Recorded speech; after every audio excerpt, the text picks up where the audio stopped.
whoever you are, wherever you are, hope you are blessed and doing safe. Ladies and gentlemen, greetings, family. Of course, I'm tuning in. You see me without the glasses off today, but if you're looking for some opportunities, particular advertisement opportunities, then look no further at the link at the bottom to my email address. You can hit me up for advertisement opportunities. We are supporting and promoting your businesses here on this channel. You can also, if you would like to donate and subscribe to our Patreon, a link is at the bottom as well. So you have multiple ways in which you can advertise with the platform by emailing me when we go on through our live stream. You also have access to premium content, those that want to see premium content that you will not find here on YouTube or Facebook or Twitter, as I am suspended probably by now.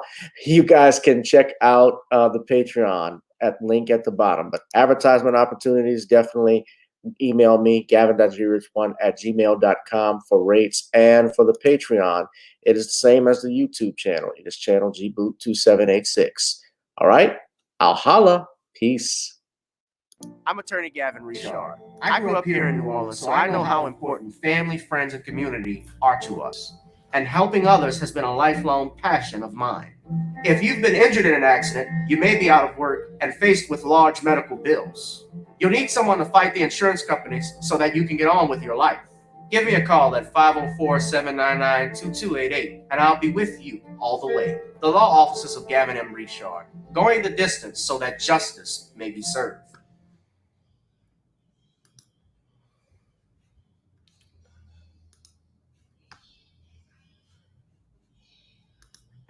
Whoever you are, wherever you are, I hope you are blessed and doing safe. The place to be right here is with me. It is Random Topic Sundays on channel gboot2786 on Gavin Richard, my backup channel, as well as Facebook, Gavin Richard. And if you're watching via Periscope on Twitter, it's Gavin Rich 2786. Whoever you are, wherever you are, I hope you are blessed and doing safe. Today, ladies and gentlemen, is another special episode of True Crimes with our special guest, the man who has joined me plenty of times, veteran journalist Albert Lanier Jr. And Al and I will be talking about the Kennedy assassination. How are you doing, Al? I'm fine, and how are you?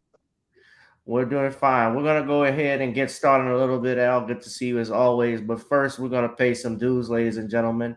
I want you to hit that like, share, and subscribe buttons. If you love this video, you love this channel.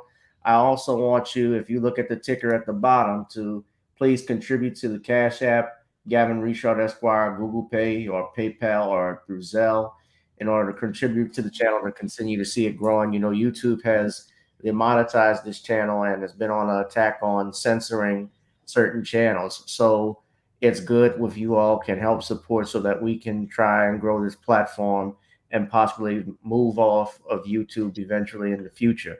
Also, I want you all, if you have not, to check out my company, our seasoning company, known as CreoleBlends.com. You can order some seasoning. Try it on chicken, meat, or fish. Nonis goes great with every dish. Also, check out our song, my latest single, Get Video Soul, which is available on iTunes, Apple, and Spotify. And of course, we have to play our intro song, which is Gotta Get On Up. You know, before we get on down to the topics, we got to get on up.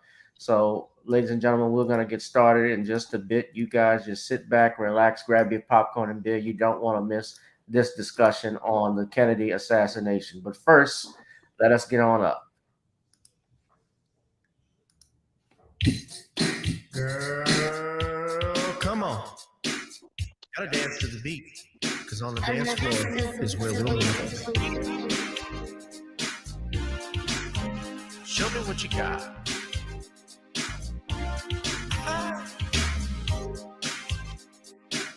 Gotta feel the groove. Feel the groove, get on the floor. Get on the. Right now the party's wasted. There's nothing much to do. But once the groove gets started, tell me, what do you have to lose? Just look into my eyes, girl, as we glide across the room. And what to my surprise now, the beat takes hold of you.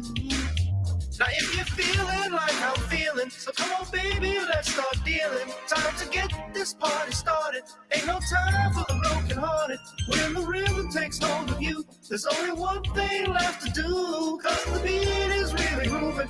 Time to get your body moving. Gotta get on up and move your body. Cause when the beat is really grooving, it's time to feel your body moving. Gotta get on up and shake something.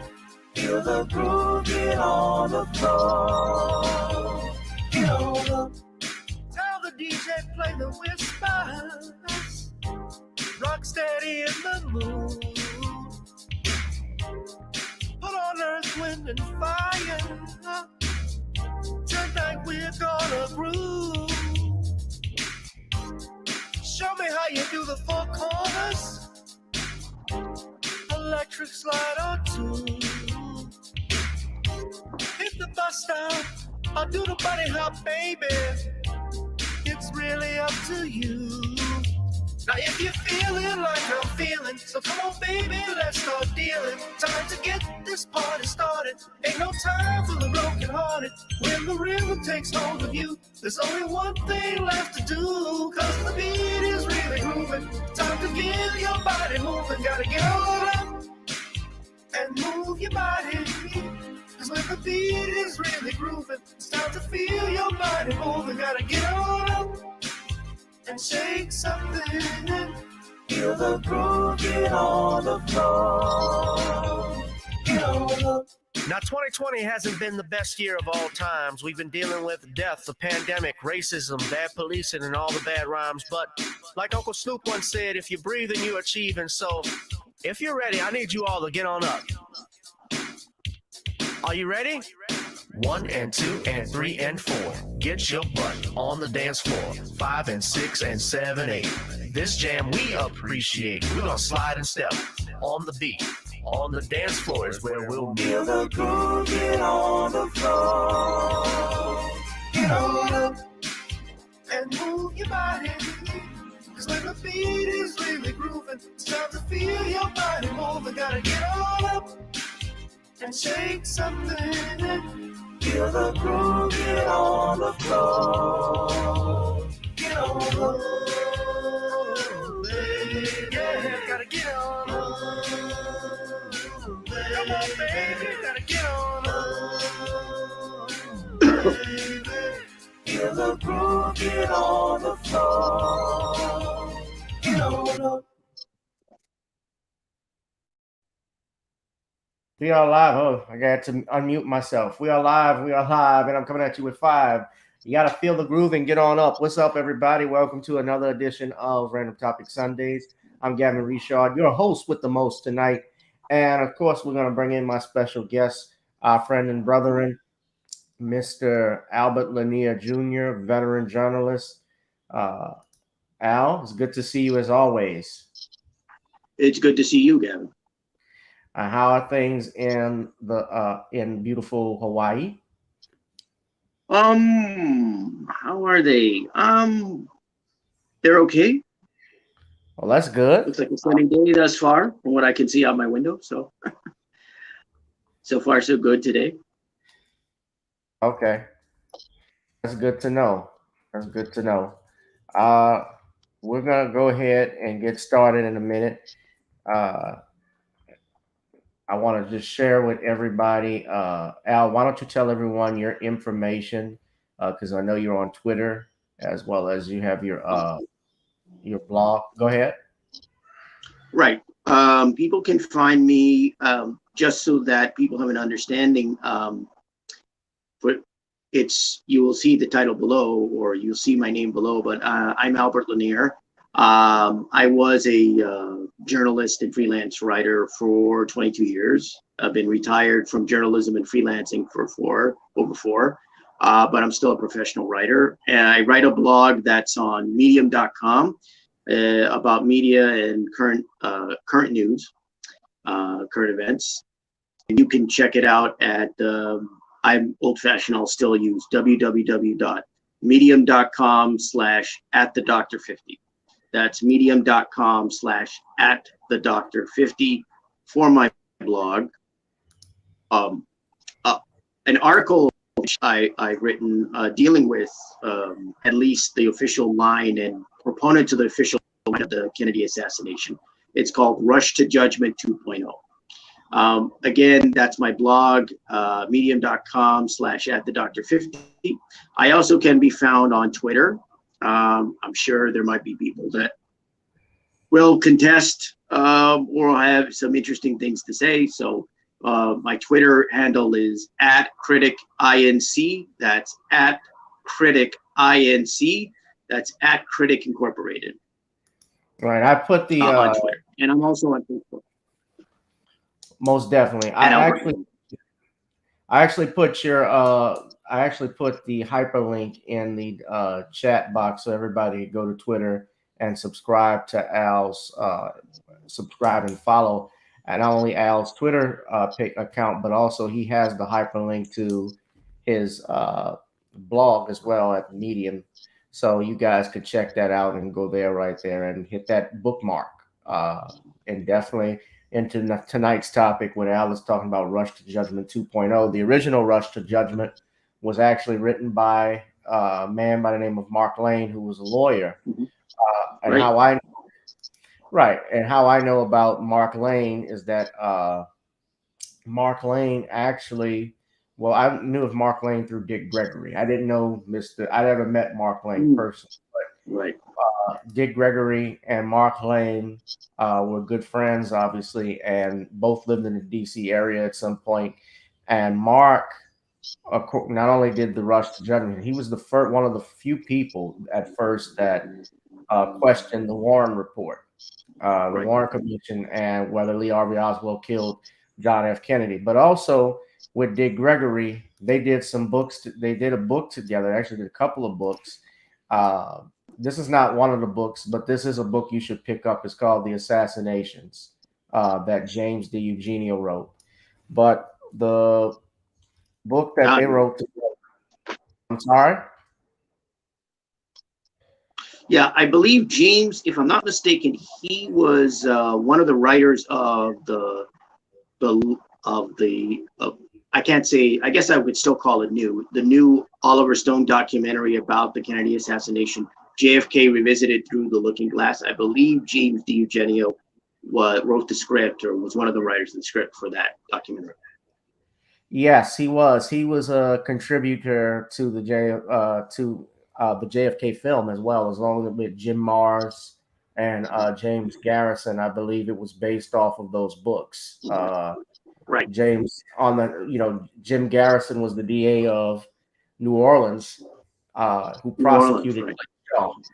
Yeah, the only person to stand trial for the Kennedy assassination. And of course, Clay Shaw was acquitted. But then, we'll get, I guess we can get ahead of ourselves. Yeah. But, years later, it came out at the House Select Committee on Assassinations that Clay Shaw did work with the CIA, which was interesting. And that was admitted by the Richard Helms, who was the director of the Central Intelligence Agency. But this is the book here that Mark Lane wrote with Dick Gregory that I was telling everyone about. I think I've heard of this book. Codename Zorro? Yeah, I think I've heard of this one. I didn't read it, but I've heard of it. Yeah. Yes, and this is on the assassination of Martin Luther King, and that's something a little bit different we could get to. But Rush to Judgment is the book that you all should look at. He also made a documentary about it, but this is Mark Lane's book, which I've seen. Yeah, I've seen the documentary. I actually had bought it on video. Because I have I've had a DVD and video tape player. So I bought the video. I found the video documentary. I was done in the mid to late 60s. The documentary Rush to Judgment, and you had interviews with witnesses to the assassination. So if you look into the assassination, if you do any research, that's a necessary one to look at if you can get your hands on it. I think you could find it, if not clips. I don't know if you could find the entire documentary on YouTube, but I think you could find clips at least on YouTube. There are clips of But it. I had the video. There are clips on it. But I don't have the video anymore. Yeah, I have seen clips of it. Mark Lane, of course, he passed away about 5 years ago or something like that in his 80s. But you got some admirers here too, Al. People loved our last live stream we did, which was on the Enos Cosby case. Yes, that was very interesting. Well, thank you very much. Well, thank you very much. That's an interesting one. Yeah. In that, again, I don't want to go into that too much, but I'm convinced that all is not as it seemed in the Enos Cosby case. Definitely. There's just no doubt in my mind about that one. But we're here to discuss probably one of the most significant, I would say, assassinations of heads of state. I'd say in the globe, if not certainly in this country, but in the globe, really, which was the death of John Fitzgerald Kennedy. Yeah, well, I think it was most definitely probably one of the darkest moments. It's arguably one of the darkest moments in American history, in world history, because not only did the country change, the world changed as well around that time, with Vietnam picking up, the assassination of other leaders here in the United States. 1963, I know this is a separate issue, but let's not forget we had the assassination of Medgar Evers that June, when John F. Kennedy was giving a speech on civil rights. And then on top of that, after his death, you have Malcolm X's assassination, Dr. King's assassination, and Bobby Kennedy. And what's interesting about that is that throughout the whole period, I find it interesting that Lyndon Baines Johnson was the president or vice president through all of that going on. So just interesting. I didn't throw an accusation. I just said it's interesting. Yes. Yeah. But yes, it is interesting that old landslide Lyndon, as he was called on the slide, was president throughout, but that's a whole other story. Why was he called landslide? So why was he given that nickname? Huh? Landslide? I think it had to do with his Senate victory. Okay. It said his Senate victory. Right. I could go into detail, but I don't want to go into too much detail because that gets into elections. I used to cover elections. Elections in this country are a whole other matter. But again, it's interesting you bring up Dick Gregory. I think Dick Gregory was a skeptic of the Kennedy assassination. I think he's skeptical of a lot, but he's a skeptic. I know he's a well-known skeptic. I had met Dick Gregory once because I interviewed him once for a small newspaper here in Hawaii. This was years ago when he came here for he had an event at I believe it was the Center for Hawaiian Studies at the University of Hawaii at Manoa. And so I basically spent a day shadowing him around, and took forever to get an interview with Dick. But I did finally, I don't know what time that night, but I did. And it was an interesting guy. Dick Gregory. That he was. Yeah. I know there's a documentary. Like I know he and Ron Hurd, who is We All Beat TV, I know they were friends. And that there's a documentary about Dick Gregory that came out recently. I hear that's interesting. Showtime. It was. I knew. Right. I knew Dick Gregory personally too. Okay, good. I wasn't sure. What did you? Did you ever ask him about the Kennedy assassination? Oh yeah, we talked about it. It's actually in my. I have it in my book. My book on Katrina. I still have that interview, by the way.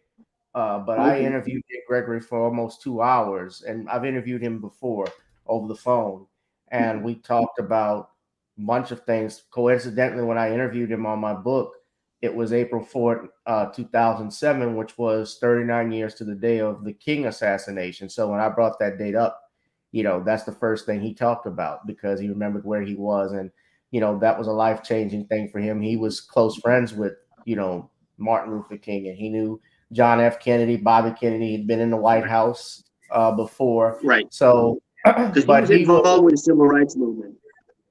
He was. He gave up his prime of his career because of the civil rights movement.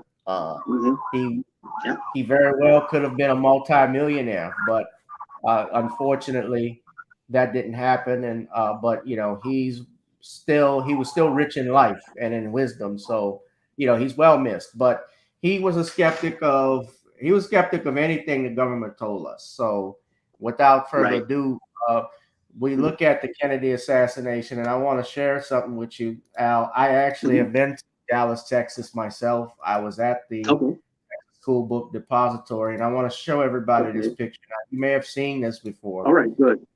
This is a picture of the president when he was going to the trademark. He was attending some type of conference, which is why he was in Dallas, Texas, and also to try and shore up the election. Now, you notice here, now the crowd waving and so forth, but there's something very important I see. John F. Kennedy is smiling, that's the governor of Texas, Big John Connolly. That's his wife, and that's Jackie. Now, notice in this picture, Al, this is minutes before the assassination. To get to Main Street, all you have to do is to get to the trademark, all you have to do was go straight. He didn't have to turn on Elm Street and down into Dealey Plaza. If you've been to Dallas, it's basically three main highways. Texas is a big city. All you had to do was go straight, but they had him turn this way. But what I want to point out is this photograph. Notice that the police, the secret agents, are all to the back. This is Lyndon Bay, LBJ's limousine. But there are none here by the president. None. You keep bringing up LBJ. Very interesting. Yeah, I did. But and interesting enough, though, Dick Gregory said it was bigger than even LBJ or the Bush family. I mean, the Bushes have been, and that's something separate. I don't know if you've heard, but George H.W. Yeah, I've come across the Bush. I've heard about I think it was George H.W. Bush. So yeah, I've heard about that. Yeah, right. We can talk about Herbert Walker. Yeah. And we can talk about that. Right. Well, here's before I go into the I guess the mainstream of the discussion. I guess it's only fair to set it up and to introduce the reasons for discussing this on my part. Yes. I actually, as I noted before, I was a print journalist for 22 years. I was a freelance writer for the same amount of time. I retired in 2017 after 22 years. And I've been retired from journalism and freelancing for over 4 years. Though I'm still, as I mentioned before, a professional writer, and I've done some writing work on the side, and done some writing gigs. And so for a number of years, I was a skeptic of the Warren Commission report. I don't think I ever believed the report. I don't think I ever believed the findings of the report. I don't believe I ever believed what I call the official line. Some people call it the official story.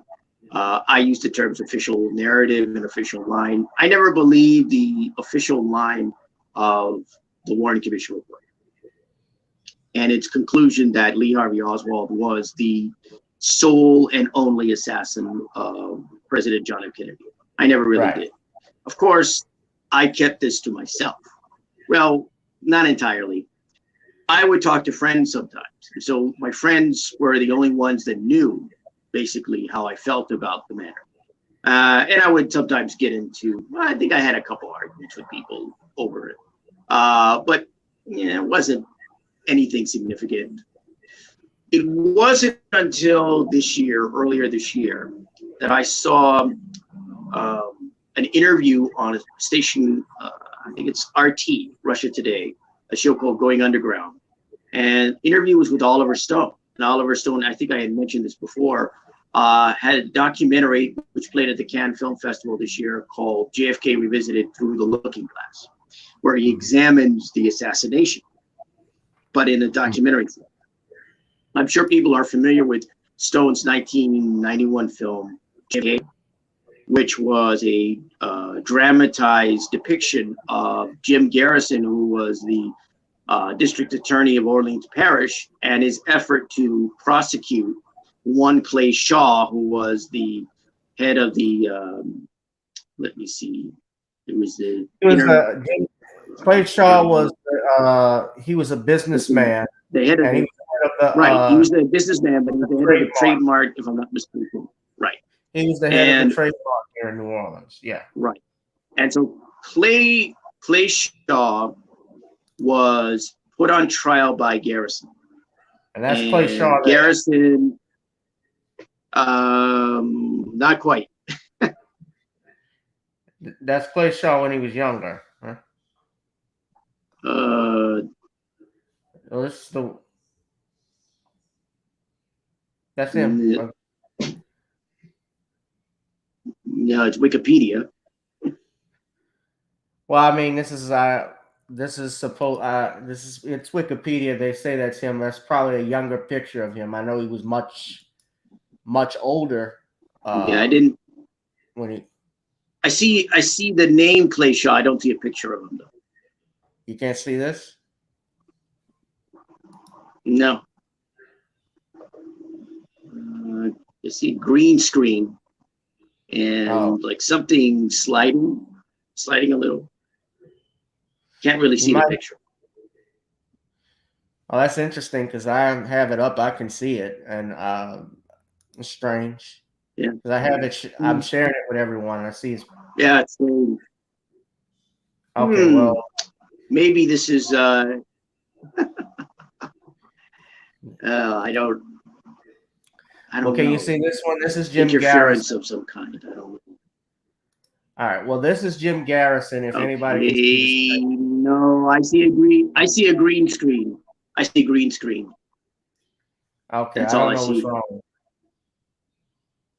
I don't know what's wrong, but I mean, I'm able to share the picture, but I'll take it off. But that's Jim Garrison. He was the DA of Orleans. Yeah, I see the title, Jim Garrison, the Wikipedia article. So I see the name Jim Garrison, but I don't see any photo. Maybe okay. Well, I mean, I can. Okay, that's weird. It's strange. So you're. Let me get this straight. You've got a photo. You're looking at it on your. Let me see. On your computer, right? That's correct.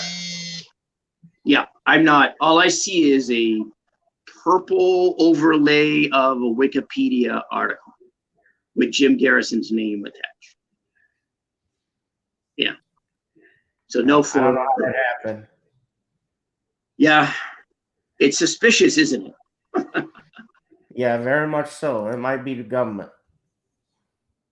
Who knows? The Big Brother or somebody. I will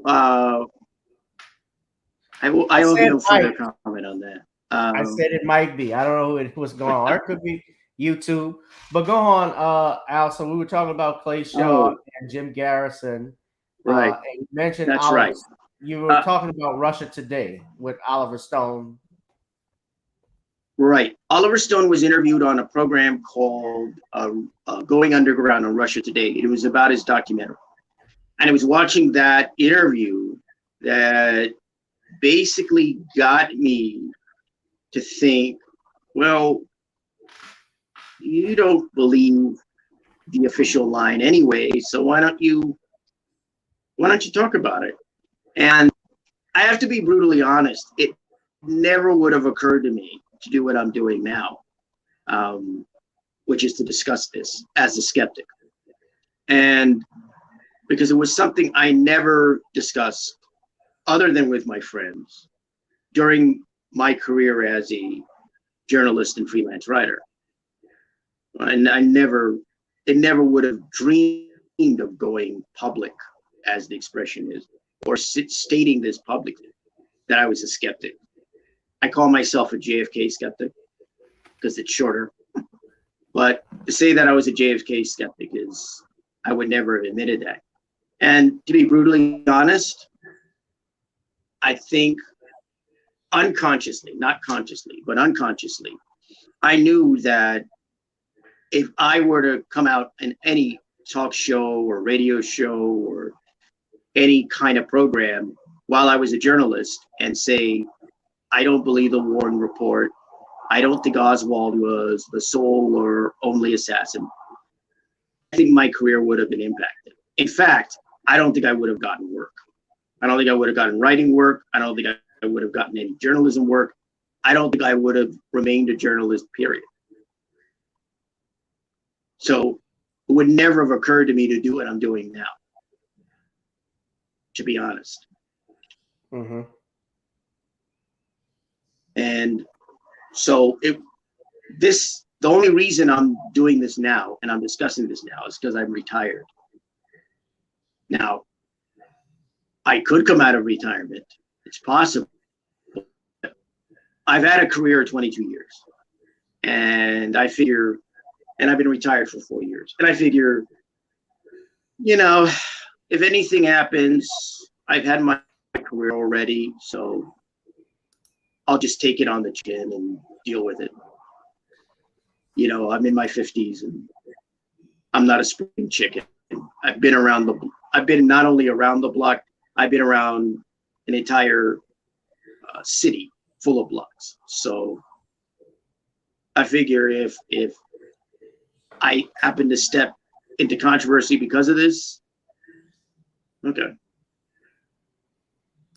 I figure I'm an old fart anyway. I'll just deal with it. Well, before you poof off, let's go ahead and talk about. Let's go ahead and talk a little bit more, because you said you saw Oliver Stone in the movie, and I remember when that movie came out in 1991, I believe. I was 5. Now, my parents didn't take me to go see the film or anything like that, but I remember us renting it. And before the movie came out, though, Albert, I learned, Oliver Stone even talked about this, it was already being criticized before it was even released by people. It was a major campaign against this film. It was a major campaign against JFK. I mean, right. Stone had everything going against him with this movie. I mean, you had Walter Cronkite, Dan Rather, who had covered the assassination. You had a number of media figures go after this film and lambaste it and bash it. You had, I think, a script that was stolen in regards to the movie. And they had cited, there was some article or something that cited parts of the script, of Stone's script. Yeah. He had a major effort to derail this movie in the minds of the general public, and to completely, basically poison the waters. Not muddy the waters but poison the waters against this movie. But JFK went on to actually become a box office hit, not only in the US, I think also globally. Right. And so it made its money. It ended up getting like a couple of Academy Awards. I think one including for its cinematography. And it became a successful movie. It was everything that Hollywood says is poison, right? It's a political movie. And a politically charged movie that deals with a huge historical event and views it from a speculative basis. And that's important when you look at that movie. It's a speculative basis, but it's based in reality. It's based in fact, because it's based on Jim Garrison's efforts, as we mentioned before, to bring Clay Shaw to trial, which he did, even though Shaw was found not guilty. It was later revealed, as you noted, that Shaw was a member of the CIA. He had worked for the CIA at one point. Right. And it was so. Right. I think that's important when we look at this assassination. Go ahead. It was inspired by true events, you could say, and what they call it when it was released. Stone described this account as counter myth to the Warren Commission's fictional myth.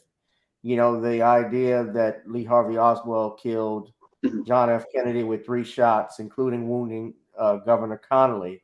And then after supposedly committing a crime of the century, he also kills a police officer and goes inside a movie theater, Officer J.D. Tippit. Now, yeah, so the movie was, to what we were saying, was heavily criticized against, you know, by people in mainstream media.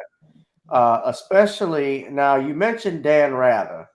Now, I remember distinctly, and Baba Dick Gregory even talked about this, because Dan Rather, I don't know if we have the audio, but they did not show us the Pruder film originally on television until Dick Gregory and Robert Groden, and I met Robert Groden in Dealey Plaza. They appeared on Geraldo's talk show at night, and you saw John F. Kennedy being shot not only from the back, but from the front. He was shot from multiple directions. But what was interesting is that Dan Rather got caught in a lie, because he actually saw this Zapruder film, and he said that Kennedy's head goes forward. But Kennedy's head in the film, and you can say that the film was edited or not, but whatever it was, we see that John F. Kennedy's head goes violently back into the left, which would indicate that just like in JFK. Right, just like in JFK. But he says, Dan Rather said, the shot came from, he said the head goes violently forward. Well, again, I didn't see Rather's points or what he stated, but you got to keep in mind that, like I said, I mentioned Dan Rather because Dan Rather covered what ended up being the assassination of Kennedy. So a lot of the people that are critics at the time, and even some that are critics now, they have a vested interest in the official line being the dominant version and the only version of the Kennedy assassination. Now, I guess it's only fair to state what my position is as what I term a JFK skeptic. So where I come from, and I'm sure people are aware that there have been dozens upon dozens of books written about the Kennedy assassination. You mentioned Mark Lane's Rush to Judgment, which came out in the mid-60s or so, which was the first major book, certainly a major publisher, published by a major publisher, to question the Kennedy assassination. And it was the forefather to a slew of books. Now, my position, again, where I come from, and the reason why I'm here is, as you're well aware, I've been interviewed here about true crime cases, primarily, not always, but primarily. And where I differ from, I think, other people who are dissenters and skeptics of the official line or official narrative of the assassination, is that I believe and I view this simply as what it is, which is a true crime. Yes, a head of state was killed, but this is fundamentally a true crime. It was a crime that was committed in the city of Dallas, Texas. So therefore, it's not just a national matter, it's also a local matter. So it's a murder. It's unlike any other, but it's also like any other, in that you have an individual, you have a man who was killed, who was shot, he's clearly murdered, and he was murdered in front of a number of people, a number of witnesses. So it was a public execution, essentially. It was a public murder. So we have to examine this as a true crime. And I think we need to return to that. I think what's happened with the Kennedy assassination is, not unsurprisingly, it has been treated as history, which to a certain extent it is. It is an historical event, historical fact that he was killed. But it's been treated as history. I think it's also been treated by both the researchers, writers, and proponents of it and detractors of it as conspiracy. It's been seen in a conspiratorial light. And my contribution, if you could call this a contribution, is to say, one, we should return to the basis of the Kennedy assassination, which is that it is a true crime, that you have a man who was shot in public and was killed. And we need to examine it that way, as a true crime. And I think this has been missed for a lot of years. Instead, what we have is either the lens of history or the lens of conspiracy. And both are not really effective. I think what also has worked against those skeptics and dissenters is that often with the researchers and writers, they are not only trying to prove that Oswald wasn't the assassin of John F. Kennedy, but also that there was a conspiracy in which to assassinate John F. Kennedy. And what this does is it places them in the sights and in the target. I mean, they become targets of not only major media in this country, but also of other interested parties that promulgate and promote, for not only simplistic reasons, but for reasons of convenience, the official line that Lee Harvey Oswald assassinated Kennedy. So they end up being shunted from the mainstream. They end up being seen as marginal. They end up being seen as minimal. And that's why we don't know in a greater public sense about a number of these individuals. Unless you look into this, you won't know, for example, you said a date was Grodin, for example, or James D. Eugenio, or David Lifton, who did a book called Best Evidence. You won't know about a lot of these figures because they won't be discussed unless they are in some major public controversy or a major issue. So the problem is that promoting the conspiracy line in regards to the Kennedy assassination gets you nowhere as a dissenter and gets you nowhere as a skeptic. So my position as a dissenter and a skeptic is, because I view this as true crime, and because I view this as from more of a legal procedure, though I am not an attorney, I look at it more as a criminal aspect, and I look at it from a legal aspect to a minor extent. Now you're an attorney. Yeah. Now, I don't know if you prosecuted criminal cases. Well, we don't prosecute. No, I'm a criminal defense lawyer. But right. So you're a criminal defense lawyer. So you've defended clients accused of crimes. Absolutely. Right. Have you ever defended someone accused of murder? Attempted murder, not actual murder. Okay. Now, in order to do a sufficient job defending your client, do you have to prove that your client, in order for your client to receive a not guilty verdict from a jury, do you need to prove that a conspiracy of other people committed the crime and your client didn't?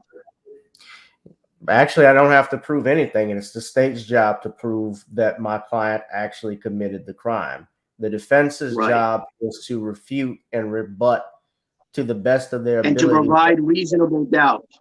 And to provide reasonable doubt. Reasonable doubt into the mind of the jury, or in some cases it may be the judge. So, right. But here's my point. You don't have to sustain a theory that there was a conspiracy of others that committed whatever the offense was, the murder was, in order to try to get your client found not guilty. All you need to do is make your case as a member of the defense and invoke and try to create reasonable doubt in the jury in order to defend your client. You don't need conspiracy in order for your client not to be found guilty. And that's the point that I make here in my position, is that I don't need to prove conspiracy in regards to the Kennedy assassination. Now, whether there was or wasn't, I can't say definitively. All I need to do, and what I feel that we as skeptics of the assassination should do at this point, is try to prove that Lee Harvey Oswald wasn't the assassin, or try to find out whether he was or wasn't, which I would argue hasn't really been done in this case. And the reason I argue that is basically that, to begin with, Lee Harvey Oswald was arrested by the Dallas Police Department for the murder of an officer named J.D. Tippit. He was charged with that when he was brought in. He was not charged initially with the assassination of John F. Kennedy. He was charged with that. But the greater point that I want to stress is this. Lee Harvey Oswald was a suspect before he was assassinated by Jack Ruby. And this has been missed or ignored or slighted in favor of the Warren Commission report, which, as I try to point out, not only in my article, I believe I point this out in my article, Rush to Judgment 2.0, excuse me, but I will point out here, is a government commission. It's a government commission report. So government commission report can be accepted by a president or rejected by a president. And my argument with the Warren Commission report would be that you don't have to accept the report. It's a government report with an investigation that found that Oswald was considered the lone or only assassin. You mean Johnson didn't have to accept that because Johnson was the one that commissioned. Johnson was the one that commissioned the Warren report. It was an independent panel. By the way, and when we look at the Warren Commission report, the members of that included Allen Dulles, and also who was the former CIA director. You had and fired by Kennedy. He was fired by John F. Kennedy. So a lot of people who were thinking were even shocked that he became a part of the Warren Commission, and he was fired because of the Bay of Pigs fiasco, because he would be a prime suspect. You had Richard Russell Jr., you had John Sherman Cooper, Gerald Ford, the president, Earl Warren, who was the Chief Justice of the Supreme Court. You had Dulles, and you had John McCloy. You also had assistant counsel, particularly a guy by the name of Arlen Specter, who was a senator out of Pennsylvania. And Specter is the one who came up with the magic bullet theory, or the single bullet theory, as it's called. Or as I like to call it, the incredible bullet. But I call it the incredible bullet. let me, before you continue, Al, I want to show everybody this video before they take it down. This is the video I was telling you about. This is the video I found with regards to Dan Rather. Now, this is a young Dan Rather, November 25th, 1963. And this is about a 3-minute clip. This is his account of seeing the Zapruder film. The films we saw were taken by an amateur photographer who had a particularly good vantage point just past the building from which the fatal shot was fired. The film showed President Kennedy's open black limousine making a left turn off Houston Street onto Elm Street on the fringe of downtown Dallas. The left turn made just below the window in which the assassin was waiting.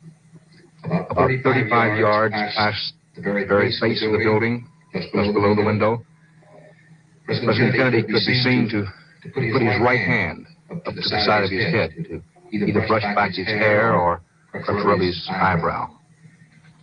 President Kennedy was sitting on the same side of the car as the building from which the shot came. Mrs. Kennedy was by his side, in the jump seat in front of him, Mrs. Connolly and Governor Connolly. Governor Connolly on the same side of the car as the president, and in the front seat, 2 Secret Service men. Just as the president put that right hand up to the side of his head, you could see him lurch forward. The first shot had hit him. Mrs. Kennedy was looking in another direction and apparently didn't see or sense that first shot, or didn't hear it. But Governor Connolly, in the seat in front, appeared to have heard it, or at least sensed that something was wrong. The governor's coat was open. He reached back in this fashion, exposing his white shirt front to the assassin's window. He reached back as if to operate or ask the president something. At that moment, a shot clearly hit the governor in the front, and he fell back in the seat. Mrs. Connolly immediately threw herself over him in a protective position. In the next instant, with this time Mrs. Kennedy apparently looking on, a second shot, the third total shot, hit the president's head. His head could be seen to move violently forward. And Mrs. Kennedy stood up immediately. The president leaned over her way. It appeared that he might have brushed her legs. Mrs. Kennedy then literally went on the top of the trunk of the Lincoln car, put practically her whole body on the trunk. It appeared she might have been on her all fours there, reaching out for the Secret Service man, the lone Secret Service man who was riding on the bumper of the car, the back bumper on Mrs. Kennedy's side. The Secret Service man leaned forward and put his hands on Mrs. Kennedy's shoulder to push her back into the car. She was in some danger, it appeared, of rolling off or falling off. When we described this before, there was some question about what we meant by Mrs. Kennedy being on the trunk of the car. Only she knows, but it appeared that she was trying desperately to get the Secret Service man's attention, or perhaps to help pull him into the car. The car never stopped, it never paused. In the front seat, a Secret Service man was on the telephone. The car picked up speed and disappeared beneath an underpass. All right, so you guys heard that himself. If we go back, he said... Immediately, the president leaned over her way. It appeared that he might have brushed her legs. Mrs. Kennedy then literally went on the top of... His head could be seen to move violently forward. You heard that?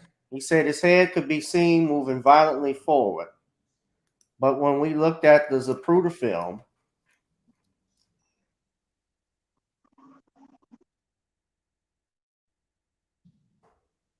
this is a Zapruder film. This version tracks the limousine and maintains President Kennedy and Governor Connolly at center frame. This version is only in slow motion. Now, around this time, notice this is when the first shot hits. Now, watch when he comes from over the pass. You'll see John F. Kennedy's hands go to his throat. He's been hit from the front, from the throat. John Connolly is holding his Stetson. And that's JFK's being shot from the front by what many people say is the grassy knoll area. Some even say that there was a shooter in the sewer. But wherever it was, it came from he definitely was shot from both the front and back. But the point being, and what I was stating earlier, was either Dan Rather saw a completely different version of the Zapruder film we never saw, or he was straight up lying. One of the two. Yeah, right. I think you make a pretty good argument there visually that Rather was not being entirely forthcoming with the details of the assassination and how it occurred. Now, Right. getting to my foundation as a JFK. So, as I mentioned before, dissenting from the line of, or the official line of the Warren Commission report is one thing. But Right. my particular stance, as I mentioned before, is to view it as a true crime. That Right. is, and so what I mentioned in regards to legal proceedings with this, you do not have to prove conspiracy in the case of this assassination. Just as you don't have to prove conspiracy in order to defend a client accused of murder. A lawyer does not have to do that. I would argue in this case, yes, you don't have to prove a conspiracy in order for Lee Harvey Oswald not to be the lone or only assassin of John F. Kennedy. So my contention is that what we need to focus on are the elemental questions. And these are questions that were not solved. And this is another point I want to make, is that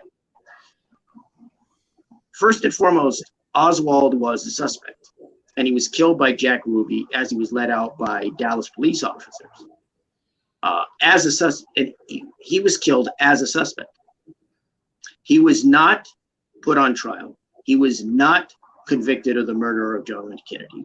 That's very important. Right. And thus, we can only see Oswald realistically, according to the law and according to not only American jurisprudence, but in terms of even a basic understanding of it, as a suspect. He was not convicted of anything. This is a point that I have argued. It's a point that I don't hear too many people bring up. I don't know why, but it's a rather basic, elemental, simple point. Oswald was a suspect. He was not a convict, certainly. And he certainly was not convicted because he wasn't put on trial for the murder of John F. Kennedy. So, Right. if Oswald, who was killed as a suspect,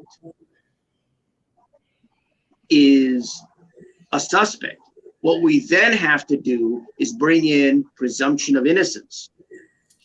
As you are no doubt absolutely well aware, what you have is presumption of innocence under the law in this country.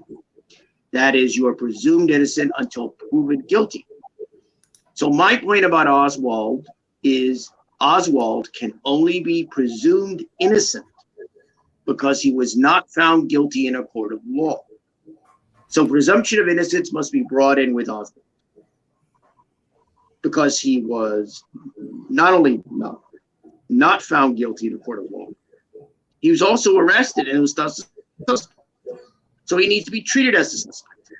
Therefore, when we look at this assassination, the only thing we can do is look at it, and I think it needs to be looked at it from a criminal point of view and a true crime point of view. That is, did Oswald commit the crime? That's the major question that you have to do. And if you find that he didn't commit the crime, that he has to be seen not only under presumption of innocence, then he has to be seen as the person who is not the lone assassin and is not the person who killed JFK. So those are my major points in terms of my position on the matter. Again, to me, this is elemental and it's simple, but it seems to have completely gone off the rails and no one considers them. It's very strange to me. Like, this man is a suspect. The big question is this, or the big point I want to make is this. Do we know who shot JFK? And the answer is no, we don't know. What we have is a government report that concludes and assumes that Oswald is the assassin. Its conclusion is based on its investigation. But no matter how, if you can argue that the people who are in favor of the Warren Commission report can argue in terms of its persuasiveness. I don't really see how they can, but they can. There are those who will argue against the report, but fundamentally, I would argue that the Warren Commission report isn't even relevant. It's not relevant because it's a commission report. It's a government report. It's not a court of law. It's not a prosecution. It's not a trial. Right. So if there was no trial of Oswald, there was no prosecution of Oswald. Oswald remains presumed innocent. Thus, in this case, you must introduce reasonable doubt, at least if you're a skeptic and a dissenter, as I am of it. Right. And it's important to note, too, even with the J.D. Tippit shooting, Oswald, while he was arrested for that, there have been people who have stated that they did not see Oswald at the crime, that Oswald did not pull the trigger. He was never convicted of that either on that issue. And essentially what you're saying the exact same thing. I'm thinking he's a suspect. He has not been convicted of that. He never got his chance to because he was killed. He was killed that Sunday while he was being transported by Jack Ruby. My mom even tells me she remembers watching it as a little girl when it was happening, when that happened live. So, and I don't know if you have anything to say on that because, Jack Ruby, they're saying that his motive was to silence Oswald. And of course, his brother, I believe they denied it was a conspiracy, but there's been reports even contradicting the Warren Commission that Jack Ruby, or his real name was Jack Rubenstein, had ties to the government. In fact, he worked for a junior California congressman by the name of Richard Milhouse Nixon. I don't know if you're familiar with that.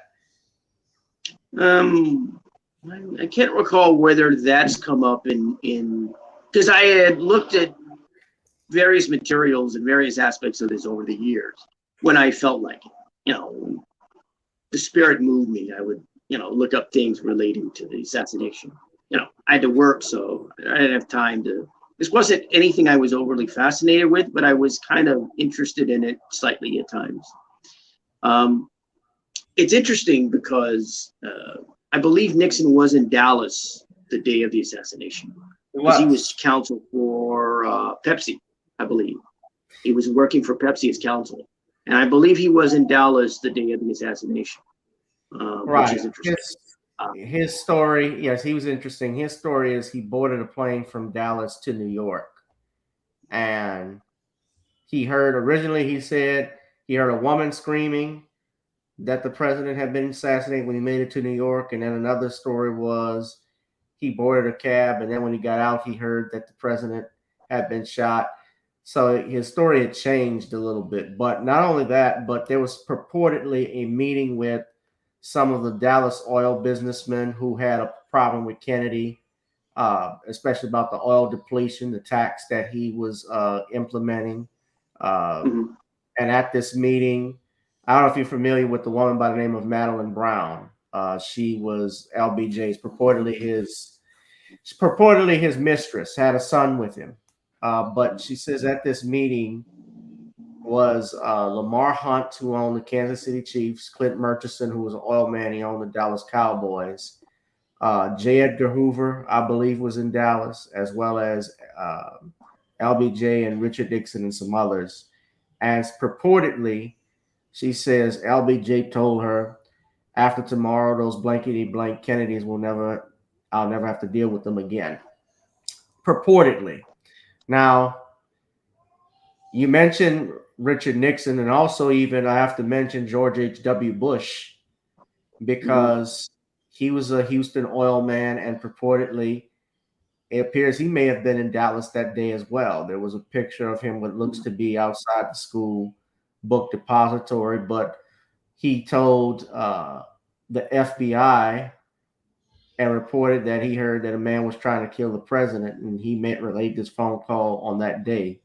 And there was something when he was running for president in 1988 there was an FBI report that was written entitled The Assassination of John F. Kennedy that J. Edgar Hoover wrote himself.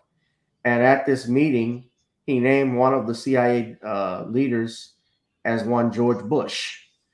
And when it came out in 1988, Bush denied that it was him because he had never been in the CIA at the time, except for when he became CIA director in 1976 after being appointed, I believe, by if it was either Nixon or Gerald Ford during that period, 1974, 1970. So you had several presidents that allegedly many people believe were involved with the assassination of John F. Kennedy, along with businessmen, members of the CIA. It's also important to point out, too, one of the men that was fired by John F. Kennedy over the Bay of Pig fiasco was a man by the name of Charles Campbell. Charles Campbell, and I'm going to put his picture up right here. Hopefully you can see it, Al. I just want to share this with everybody, but Charles Campbell was involved with the Bay of Pigs fiasco, and JFK fired him. He worked with the CIA. He was fired back on January 31st, 1962. Now, his brother is Earl Campbell, his older brother. And he was the mayor of Dallas at the time of John F. Kennedy's assassination. Now, what many people don't know is that the original route, as I stated earlier, was to go straight down Main Street to the Trade Center, to the Trade Mart. The car made this left turn on a weird angle down Elm Street, which is where Wes Craven got the idea to do Nightmare on Elm Street. That's where that comes from. Believe it or not, and of course it was a nightmare. But the parade route was changed. So we know that even if Lee Harvey Oswald, let's say for the sake of argument, he shot John F. Kennedy with the Mannlicher Carcano, which they even proved that by paraffin test, Oswald didn't even fire a gun. Even if he did, he could not have done this by himself. Let's just say for the sake of argument, he could not have done that. So who gets to trade? So who changed the parade route? Who took the Secret Service off of Kennedy's security detail? And those are important questions to ask. So when I see Earl Campbell and Charles Campbell, those names came up, and I believe there was also Ed Lansdale, who was another general fired, and supposedly he walked past the three tramps that they picked up out in Dallas. So it was a whole bunch of things that were going on that just seemed not to be a coincidence. Well, let me look at my skeptical examination of Oswald as the assassin. Sure. I would say, first and foremost, you look at his actions, supposedly his reported actions after the assassination. The vantage point was the 6th floor of the Texas School Depository building. We know that he was discovered, he meaning Oswald, was discovered by a police officer, and I think it was an employee as well. After Kennedy was shot, he was in a 2nd floor lunchroom, and cop came in. I guess he had a weapon drawn, but a cop came in, and employee had to say that Oswald worked there. So let's assume the official line is plausible, and that Oswald was on the 6th floor, fired his 3 shots from the Mannlicher Carcano bolt-action rifle. That was the reported murder weapon. He fires these 3 shots. I guess he wipes down the weapon. and he heads to the elevator, or probably not the elevator, but he would, race down the stairs? Because the elevator was something that had to be sent up or sent down. So let's just say he went down the stairs. So he's going to fire off the shots, wipe down the rifle, head to the stairs, head all the way down to the second floor lunchroom, go to a vending machine, get a Coke, and I gather drink that Coke, be in that lunchroom by the time that the cops come. Now, you have to look at why bother, if he committed the crime, why would he bother staying in the building at that point? That's number one right there, right? Why not simply, shoot the volley of shots? I wouldn't say volley, but 3 shots that it would take, wipe off the rifle, and head out of the building. Why stay? Why was he in the lunchroom? Why was he drinking a Coke? So that detail, as reported, is suspicious. Oswald does make it out of the building. He heads down and he heads out the front entrance of the school book depository, right? So he heads out the front. And from what we understand, Oswald, there reportedly at one point was on a bus, right? I think he also supposedly got a taxi, but he was on a bus, reportedly, and eventually got off the bus. He makes it back to the boarding house. He was living in a boarding house at the time. Oswald was married to his wife, Marina, whom he had met when he was a defector, a supposed defector in the Soviet Union. He had been in the Soviet Union for a couple of years. So he brought his wife back. He got married and he brought his wife back when he returned, about 62, I think. So he's gonna, and he, at this point, he's not living with his wife. He's living in a boarding house, rooming house. So he heads back to this rooming house that he lives in, supposedly grabs a gun, heads out, and shoots J.D. Tippit. Again, not once, not twice, but I believe it was 4 shots. So he shoots this police officer, kills him. Then he then by foot, not in a car, doesn't steal a car, doesn't attempt to get a cab or anything like that. He proceeds by foot into town and eventually winds up going into a movie theater. Reportedly, the Texas Theater. Reportedly, he didn't pay.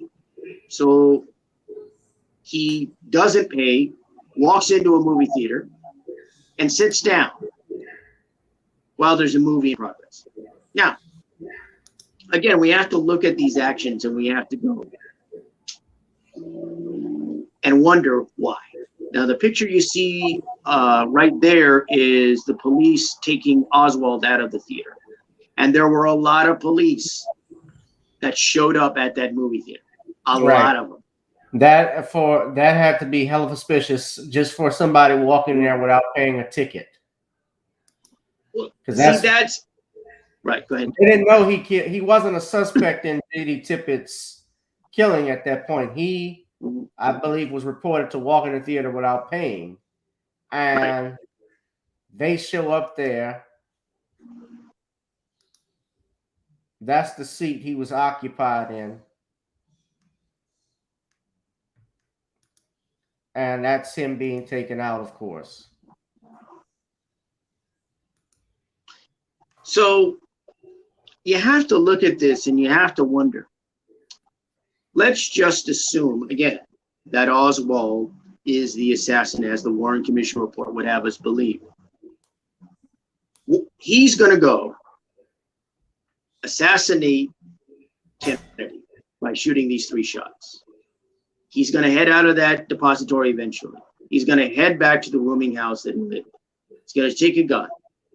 He's then going to shoot a cop and kill him, and then head to a movie theater by foot. Now, and sit in this movie theater after not paying to get in. I mean, you look at this and you go, how much attention can you attract to yourself? Now, you have to understand, if we are to believe that this man shot the head of state of the United States, president of the United States, he's going to go and attract more attention to himself by what? Shooting a cop and then heading into a movie theater and not paying to get in and sitting down. And we have to ask, why is he going to a movie theater in the first place? He just decided, well, you know, just kill the president. I think I'm going to catch a flick. I think I'm going to watch a movie. I'm tired, you know. I think I'll just enjoy this motion picture. Why not? You have to think logically and use logic and reason in this case. This doesn't make any sense. Now, I will say this about Oswald, is that I don't believe the man was innocent in the sense that he was innocent of anything surrounding this assassination or this death. Clearly, Oswald had some knowledge of something that was going on, because his actions indicate that. Even if we are to believe that he did all that, something doesn't add up about it. Because you have to wonder, why did this man go to a movie theater and sit down while a movie was in progress after he had supposedly assassinated the head of state? He made no effort to leave the city. He made no effort to get out. I mean, I don't want to contrast another assassination, but look at someone like James Earl Ray. James Earl Ray, who was the reported assassin of Martin Luther King. What did James Earl Ray do? Stick around Memphis? You know, go into another hotel and watch TV? No, he got out. In fact, he was caught in England. Yeah, he's caught on a plane. Yeah, he was headed to another country. Right. I think it was Rhodesia that he wanted to go to, what was then called Rhodesia. So let's get this straight. We're to believe that this man committed this enormous crime, and afterwards, and goes out of his way not to be seen as the person who shot JFK. Because we have no definitive eyewitness accounts that Oswald was seen, absolutely seen, shooting Kennedy. We don't. No, we don't. We might have witnesses who say, well, there was somebody in the 6th floor at the time. And you may have somebody who might have thought they saw Oswald there. Well, you don't have definitive proof that he actually was seen with a rifle shooting at Kennedy from the 6th floor of the school book depository building. So this guy, you know, does enough to avoid detection other than in a 2nd floor lunchroom by a cop. And, you know, and he dodges that. But we're to believe that this guy is able to get out of the building and then goes and shoots a cop and then goes into a movie theater, and that's where he's captured. Something doesn't add up there. There's an illogic to it. The common sense aspect is, if he planned this murder, if he had planned this assassination, wouldn't he have planned a way to get out? Wouldn't he have planned an escape route? Wouldn't he had a car ready, or managed to get something that would have a form of transportation that would have gotten him out of Dallas? The details to me don't make sense. You have to ask, why would Oswald go to a movie theater and sit down? Well, right. Well, Oswald, my understanding, and this was a guy by the name of James Hosty. He was an FBI, it believes he was an FBI informant. And his job and what he was supposed to do was basically report on these operations, these secret black ops that they had, especially trying to go on in Cuba, because all of that actually started here in New Orleans, like Operation Mongoose and so forth. They had camps right here in New Orleans. Oswald is from here, so right. Lee Harvey Oswald's from here. He was actually, with on. Well, he was born in New Orleans and then later came back to New Orleans. And that's a whole other story. That's another thing I'm going to have to bring up too in regards to Oswald as assassin, getting a little into his past, or getting into his past. But I'm looking at the details of this and I'm going, why is it that a man who would plan this wouldn't plan a way to get out of the city? Right. Well, so he's able to go ahead. Yeah, look at this. So to answer Derek's question, I believe Oswald was meeting with his handler. That's my personal opinion. But what I wanted to show you, this is from NBC News. This is probably the only true coverage that they gave without this whole thing. It says, J. Edgar Hoover said in a memo 2 days after John F. Kennedy's assassination that the public must be led to believe that Lee Harvey Oswald acted alone. Now that's J. Edgar Hoover, who was the director of the FBI. He was also I don't care for J. Edgar Hoover anyway because he was a racist, and I believe he had something to do with Martin Luther King's assassination as well. Well, I know he did, but that's another story. But there were this was in 2017, this story, October 27, 2017, the memo that was released, because remember, Trump was, when he was president, was releasing a number of documents related to the assassination. But he says that the public must be led to believe that Lee Harvey Oswald acted alone. So they were not interested in doing any type of thorough investigation as to who murdered the president, that murdered his boss. I'm going to put the link to the article in here. Y'all can read it for yourselves. But that's the video there. I won't play the video, but you can finish making your point, Al. I just wanted to point this out. Right. So we look at those details. Now, somebody had asked me or raised a question, and I do want to get to some questions later on. I kind of want to finish up on Oswald and spend hopefully the remaining 30 minutes doing something I don't normally do when I'm on here, and that is entertain responses from people in the chat, because I think it's only fair in this case that it should. But in the case of Oswald, my view is that it's very clear that he wasn't there to watch a movie. It's very clear he wasn't in that movie theater to just take a load off his feet. He was there because he was likely meeting someone. So I think I mentioned this before. I don't believe that Oswald is an innocent person, right?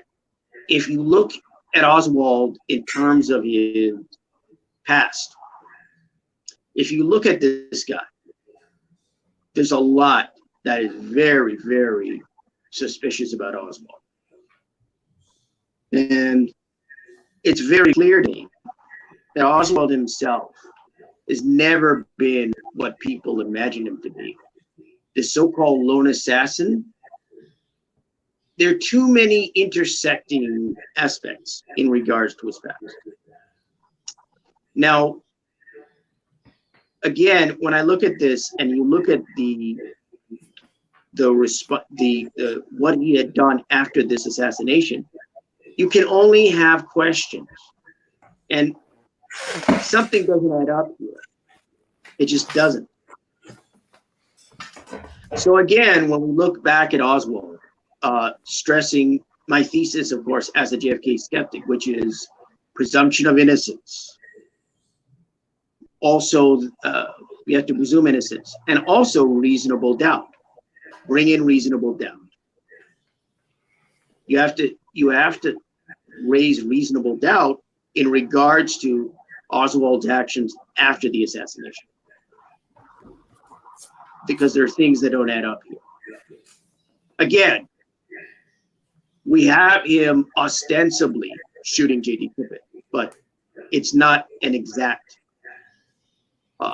verified point that he did this. Again, presumption of innocence, and we have to entertain reasonable doubt. Now, I do want to get to Oswald's past, and what's important when we look at Oswald is, again, I don't view Oswald as an innocent person. Do I believe that he was the assassin of Kennedy? Based on the evidence, based on the facts that are thus determined to exist, I can only say no, because it's reasonable doubt. Some people will, for example, argue, well, his fingerprints were found on the boxes in the sniper's nest on the 6th floor. A reasonable point. The problem is that Oswald worked at the Texas School Book Depository, right, stacking boxes of books and moving them. So if you're going to argue that his fingerprints are on boxes in the sniper's nest, it would also be fair, and I think any decent defense attorney, if Oswald had a defense attorney, would argue you also would have to look at other boxes on that floor. Oswald's fingerprints are probably on other boxes. We cannot assume that because there are his fingerprints are on those boxes that he is the assassin. He helped lug boxes, he helped stack boxes, he helped transport boxes. So his fingerprints would be on boxes. So that alone is not sufficient evidence that he was an assassin of the president, or that doesn't entirely prove or help prove that he was the assassin. We also have to look at the fact that Oswald had no motive to go after Kennedy. Oswald, from what we know of his writings, and Oswald from what other people reported he stated, had no overt antagonism or any anger or dislike of John F. Kennedy. So we don't have somebody who was resentful of him. And there certainly were a lot of people that were resentful of John F. Kennedy because of the aftermath of the Bay of Pigs and maybe even the Cuban Missile Crisis, depending on if you were a conservative or far-right wing individual at that time. So there were people who didn't like Kennedy, as is clear when he came to Dallas. When you look at the ads that were put in the paper, wanted with his picture on it. But we don't have any evidence of antagonism on the part of Lee Harvey Oswald. So again, let's look at the evidence, or lack of evidence. So we have somebody who supposedly assassinated the president, or assassinated Kennedy, but he had no overt or recorded antagonism or statements of hatred or dislike of Kennedy. We're also supposed to believe that the evidence supports the document, that the evidence at the building supports it. But the evidence at the building, like I mentioned, fingerprints on boxes, for example, is one aspect of it. His fingerprints could be on other boxes. And we also do not have any definitive proof that Oswald fired the rifle. We don't have any definitive evidence, eyewitness evidence, that saw him fire it, or anyone saw him fire it. Now, some people will say that he brought this long, paper bag with him that day to the Texas School Book Depository, right? He said it was curtain rods.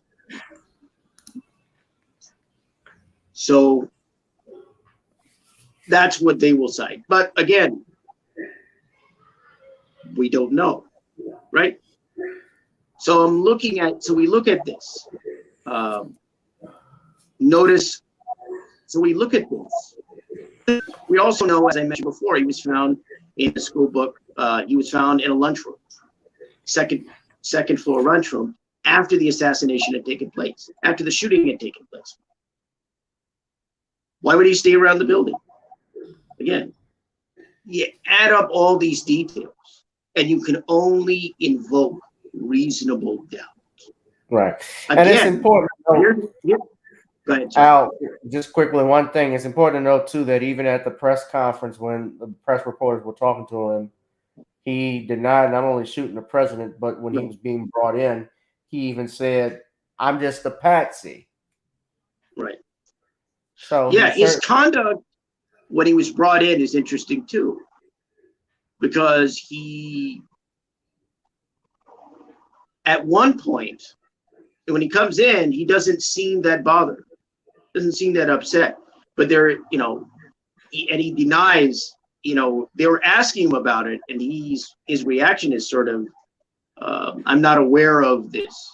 The only thing I've been charged with is this police officer." And he does say, "I'm a patsy."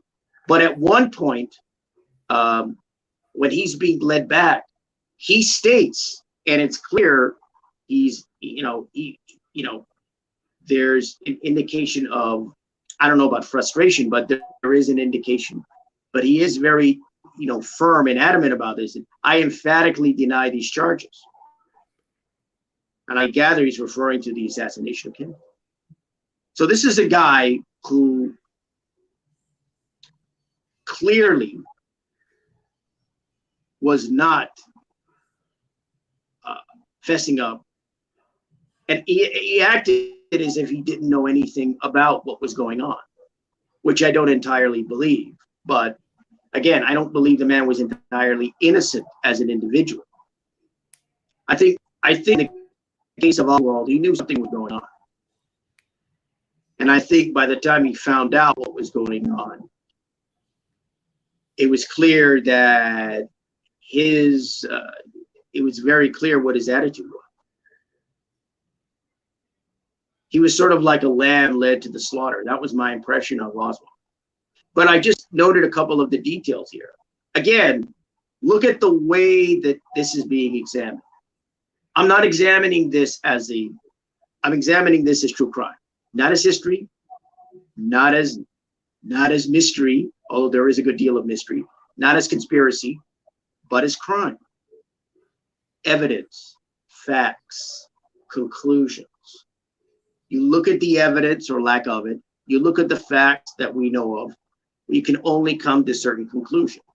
In the case of Oswald, I believe you can only come to the conclusion that he is not proven to be the assassin of John F. Kennedy, because there simply isn't enough evidence. And I think a decent district attorney could have made a good case for Oswald had it gone to trial. And I'm sure Oswald knew that. I mean, a defense attorney could have made a good case. Did I say prosecuting attorney? Yeah, defense attorney. A decent attorney could have made it, but a decent defense attorney could have put on a decent defense, a good defense for Oswald. Because there was so much that I'm not even an attorney. I don't have a law degree. I have a bachelor's degree, but no law degree. I'm looking at this and I'm going, there's too much that doesn't add up. There's so much reasonable doubt. Now, again, when you look at the attitude of the Dallas PD, it was clear they thought Oswald was guilty. Even, I believe, the district attorney at the time said, I believe to a certainty that Oswald was it. Wait a minute. How can you believe to a certainty that a man you just arrested is the assassin when you have no documentary proof, when you have no eyewitness proof, when you have nothing but speculation or belief that he had assassinated or killed a cop and was found in a movie theater? How are these threads that say to you, beyond a certainty of a doubt, this is the guy? It's ridiculous. It's absolutely ridiculous from a crime standpoint, from a legal standpoint. I'm looking at this and I'm going, this is nuts. This just simply isn't going to work. It's a good thing, you know, I think from the standpoint of Dallas and the Dallas Police Department, the death of Oswald was probably a relief to them, because I don't know that they would have proven that Oswald did it. There would have been a lot of reasonable doubt. I really believe that. If there was a trial of Oswald, there would have been a lot of reasonable doubt. Yeah. At the very least, Oswald might have been found if they decided to go if they went with a temporary insanity plea, he might have been able to get off on temporary insanity. Although that might be a little harder to do. That's what happened with Hinckley in regards to the attempted assassination of Ronald Reagan. Although you could make a larger case because he was supposedly stalking and harassing the actress Jodie Foster. And of course, there's also a Bush connection with that, because Hinckley's brother was supposedly dining with Neil Bush. Was supposed to dine with Neil Bush, I believe, after the shooting, but that's a whole other matter. But I've laid out, and what I've talked about are basic elements. Again, the point that I want to make to people here is this. I'm not really interested in disproving the Warren report, because a lot of researchers and writers have pretty much done that. I don't have to disprove the report. In fact, I say it's not even relevant. Forget it. Don't even consider it, because it's a government report. And my view is, if a president can accept or reject a government report, so can citizens. People can say, look, we're not interested. And if you look at the polls in regards to the Kennedy assassination,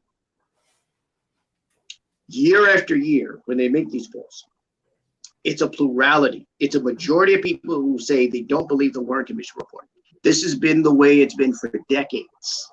We're coming up on another anniversary, I think, in a couple of years of this assassination. And it's always been that way. I think the last one was 2013, a poll about Kennedy. I think it was like over 60%.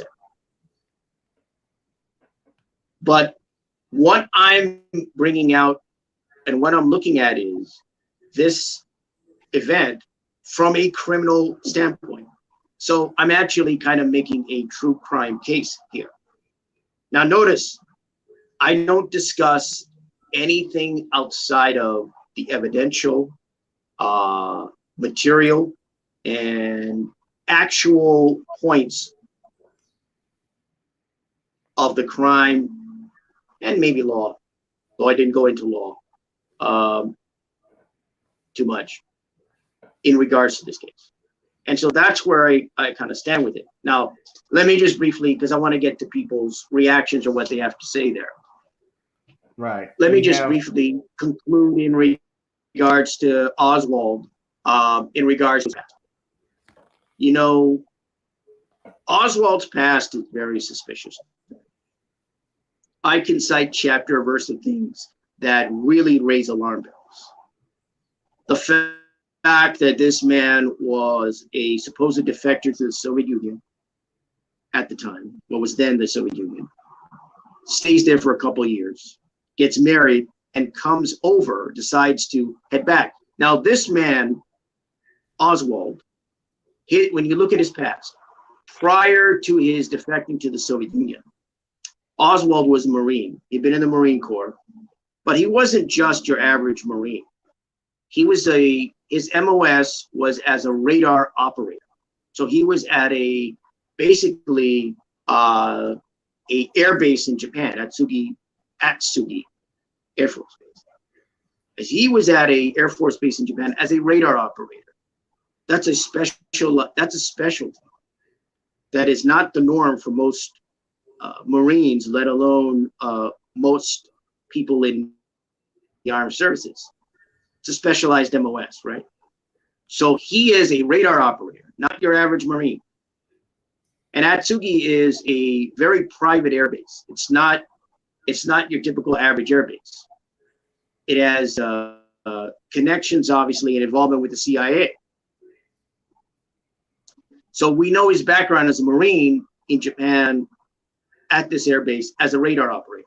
So I say this because when he goes to the American embassy in the Soviet Union and talks about wishing to give up his American citizenship, one of the things he says is, I will make clear and I will make known to Soviet authorities my background and secret to my background as a radar operator and give them information. He made this declaration to them. This isn't just hype. This isn't just something you say. You don't have to, if you're defecting or you decide to give up your American citizenship, you don't have to say something that would essentially amount to espionage. Because if he's talking about radar secrets and radar plans, those would obviously be, if not classified, then top secret. That kind of information would not be run-of-the-mill. So this man is going and saying, I will make these secrets or my background available to the Soviets since I want to defect. So that's why I mentioned his background at Atsugi Air Base. So this guy stated this. We also have at one point the fact that Oswald wanted to supposedly go to Cuba and gone to Mexico City. That's a whole other escapade, because there was a picture of a guy seen at the embassy. I think it was the Cuban embassy, Cuban consulate. I can't remember which, but seen, and the guy looked nothing like Oswald. Right. So we look at Oswald's past. We also look at Oswald's past to a certain extent. Then, of course, the fact that Oswald, he had been born in New Orleans, he had returned to New Orleans at some point before the assassination. Now, that's important because we mentioned JFK, the movie, right? And it's important because Jim Garrison, who was the district attorney of Orleans Parish, the reason why he did an investigation, in the first place, because Oswald was in New Orleans before the assassination. He was handing out leaflets of a organization called Fair Play for Cuba Committee out on Canal Street. And he ended up getting in a fight with these, Cubans, I believe. In fact, he ended up on a radio show, being in a debate with a guy from a right-wing information group, basically propaganda group. And I think this other guy, I think his name is Carlos Gringier, if I'm not mistaken. I hope I have the name correct. But his time in New Orleans is important because he was handing out these leaflets, and they had an address of, I think it was Camp Street, if I'm not mistaken, right? Right. In that area was Guy Bannister, who was a former FBI agent who ran a private investigative firm, right? So his activities in New Orleans are an important prelude up to the assassination, right? And that's one of the reasons that I came on the show, because you're based in New Orleans. Right. So when we look at Oswald, again, we have to look at, my contention is we have to look at it as a true crime case. That's my contention. We've had dozens of books discussing dozens of aspects and dozens of pieces of evidence relating to Oswald and trying to support a conspiracy. And my point is simply, you don't need to deal with conspiracy in order to find that Oswald did not commit the crime and may not have committed the crime. All you need to do is disprove that Oswald committed the crime and focus on the true crime elements. And also, I would say, look at the proponents of the official line. People like Gerald Posner and Vincent Bugliosi. Bugliosi's dead now, but they both wrote books touting the official line. Well, Gerald Posner, yeah, I know about Bugliosi, and Bugliosi is the one that prosecuted Charles Manson, but he was pro prosecution, and of course, same thing with Posner. He also wrote something saying that the King assassination was James Earl Ray, so he's always taking the side of the government. I think it was called Killing the Dream or something like that. Killing the Dream. He wrote Killing the Dream, yeah, and I believe Case Closed was another one that they wrote. But yeah, that was his big book. That's government. That's government. Yeah, that's government. That's government funded. My opinion. I'm saying it. I believe that they get paid, like a lot of these people, like these news reporters that we've talked about, to say stuff like that to throw people off. Because it wasn't just, and it's not just them, because even Dan Rather, not just Dan Rather, but Peter Jennings also got caught lying with stuff, with editing videos. There was another video. If you can prove Oswald didn't do it by this notion, Al, when you go back to the press conference by a guy named Malcolm Kilduff. Malcolm Kilduff was Kennedy's deputy press secretary, and he reported and read what the doctors had told him. And I'm going to play that video. I want to play it very quickly because this is very important. And I know we got to wrap it up because we have some questions here, and I got to run in a second. But I want to take your questions because we have a few people that are asking stuff. But we're going to play this. Let me play this video first, because I think everybody needs to see this part. Now, this is very important. Now, hold on. I'm trying to load it. All right. Now, this is at Parkland Hospital. This is where Kennedy was brought to at the emergency room. Now, he's announcing JFK's death. He died, gunshot wound in the brain. Slow it down.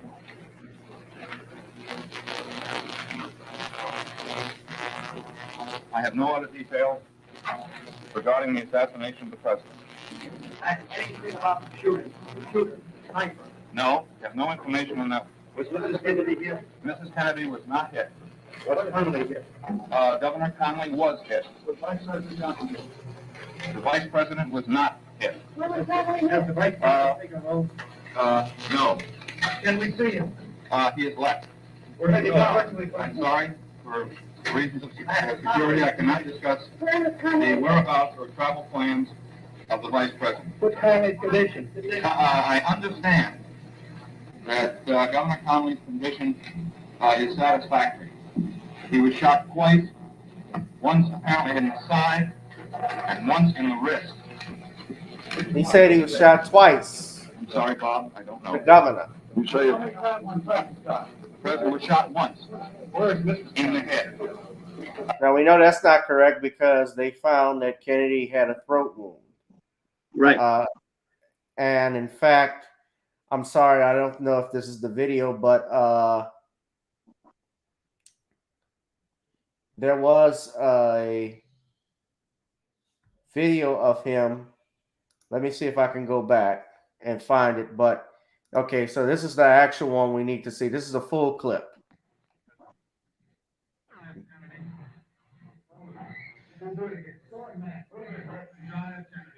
Now this is the important part. I'm gonna fast forward it. Kennedy president. However,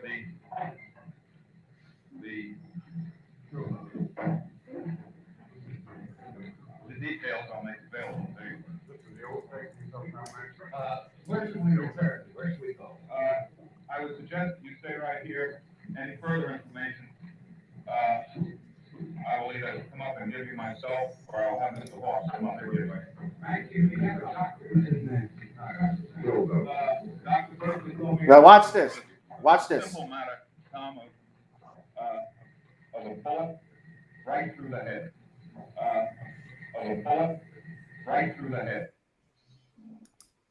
Okay, now what? Hold on, let me rewind it. Now, Right through the head. y'all see, hold on. Right through the head. I'm trying to get it to that exact point where he's pointing. Okay, there we go.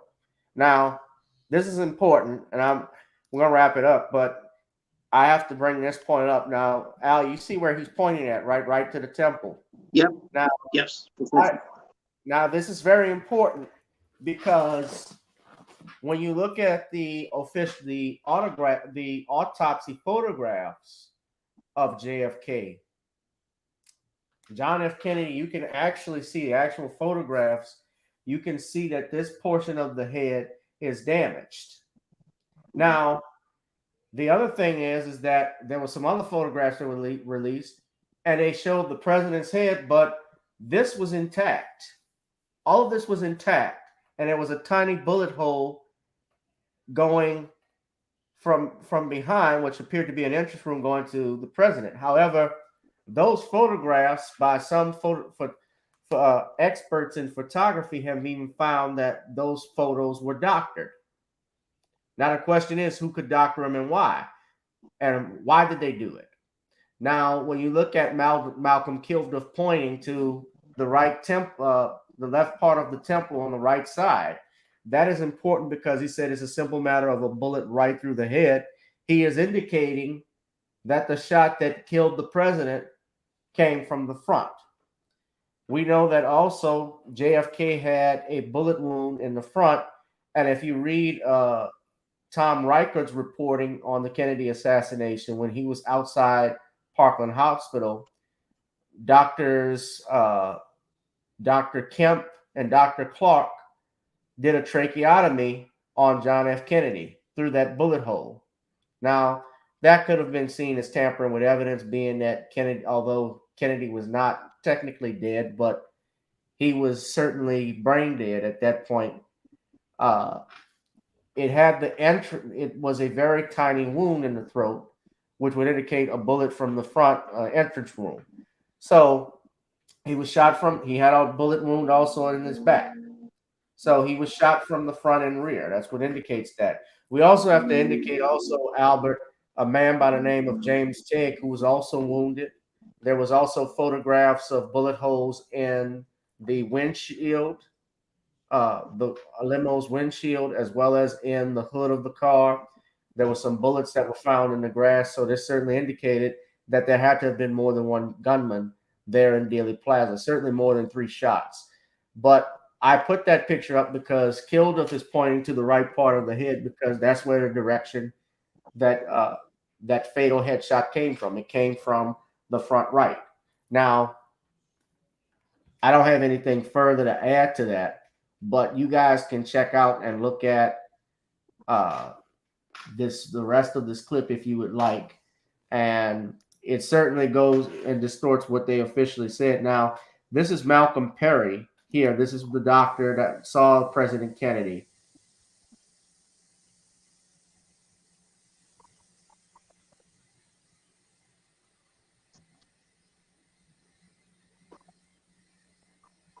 I was having lunch in the main cafeteria in the hospital when an emergency page arrived for Dr. Tom Shires, Chief of Surgery.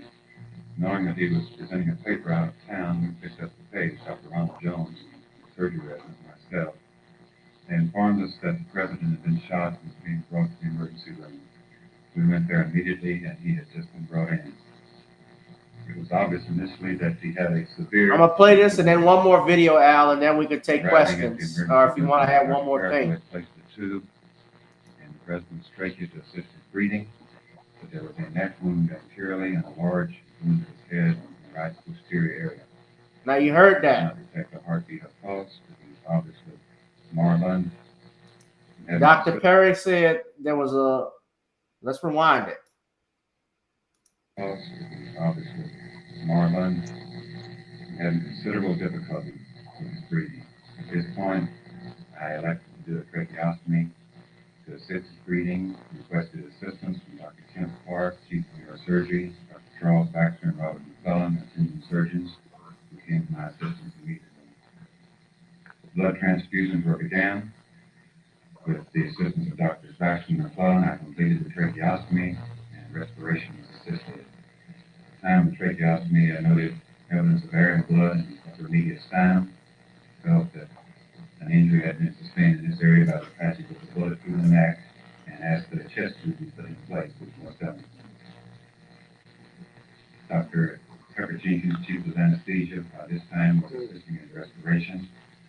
Dr. Selden and Bashir from the Department of Medicine were in attendance also. We noted that, again, there was no detectable heartbeat or pulse. I instituted cardiac massage, external applied, and Dr. Kim Clark and I continued this massage for a time that is unknown to me. I was quite busy at this particular instant. I don't know the exact time sequence. An electrocardiograph was attached to Mr. Kennedy to monitor his heartbeat, but no detectable activity was present, and it was realized that the president had expired.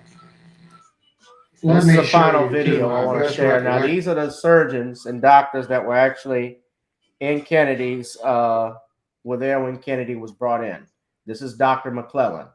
And this is the last video I'm going to play, and then we're going to get to the questions, Al. What the wound looked like to me that day in trauma room 1. Before each doctor looked at the photos, he described the wounds he had seen back in 1963. I could see the president's head wound quite well, and I was probably looking into a wound that was on the lateral or the side part of the head and the back part of the head. It would be this portion of the head right here. As I remember, it's like this, that there was a big wound, big deficit in its skull and the temporal parietal area. We simply were performing the tracheostomy and felt that it was not an appropriate thing to do at the time to examine the head wound. How would you do that with the widow there, the president of the United States who was dead? What's the, no one thought about the morbidity of doing examination at that time. That would have been a little sacrilegious, I think, under the circumstances. And the cerebellum ordinarily is in a posterior part. And here I knew very well that the wound was more anterior than that, but there was a portion of the brain that looked like it had a stalk and it's convoluted to look like what I thought was cerebellum. I said that I thought perhaps part of the cerebellum was missing, and that shows how even a trained observer can make an error in a moment of urgency. So what they were describing, and the doctor even said himself that he thought it was an exit wound, if I'm not mistaken, because there are pictures and photographs I've seen too. I don't know if I can find one right quick, but of Kennedy's pre-autopsy photo,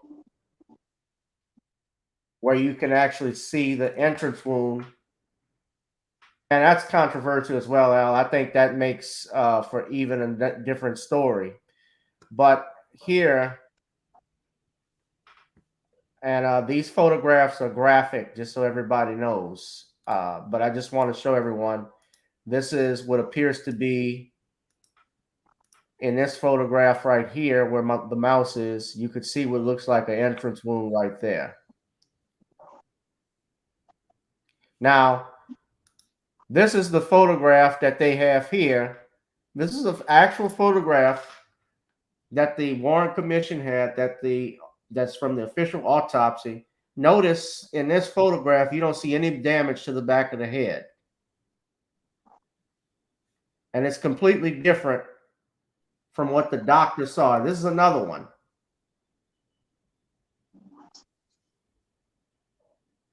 Completely different.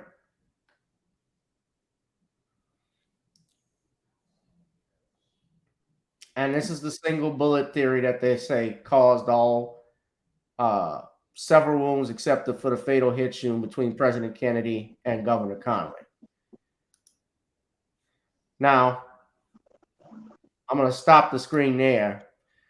Alma, if you have any final comments, I want you to give them, and then we could go to the questions, because I see a couple of people had questions for you. Mhm. So, as I have outlined previously, my thesis in regards to the examination of the Kennedy assassination is to look at it as a true crime. And of course, this is the foundation of my position, is to examine it as a true crime. And if we examine it as a true crime, we must look at the evidence and or lack thereof. And so we have to look at the fact that there are not definitive eyewitnesses that place Lee Harvey Oswald in the 6th floor depository building window with a rifle shooting at Kennedy. We do not have those definitive witnesses. We do not have definitive proof of, we do not have definitive proof of Oswald in terms of anything other than means and motivation. Means and opportunity. He did have the means because he was working there at the school book depository. He had the opportunity because he was also an employee there. So he was in the building where supposedly, I say supposedly, the assassin had shot the 3 recorded shots that supposedly killed Kennedy.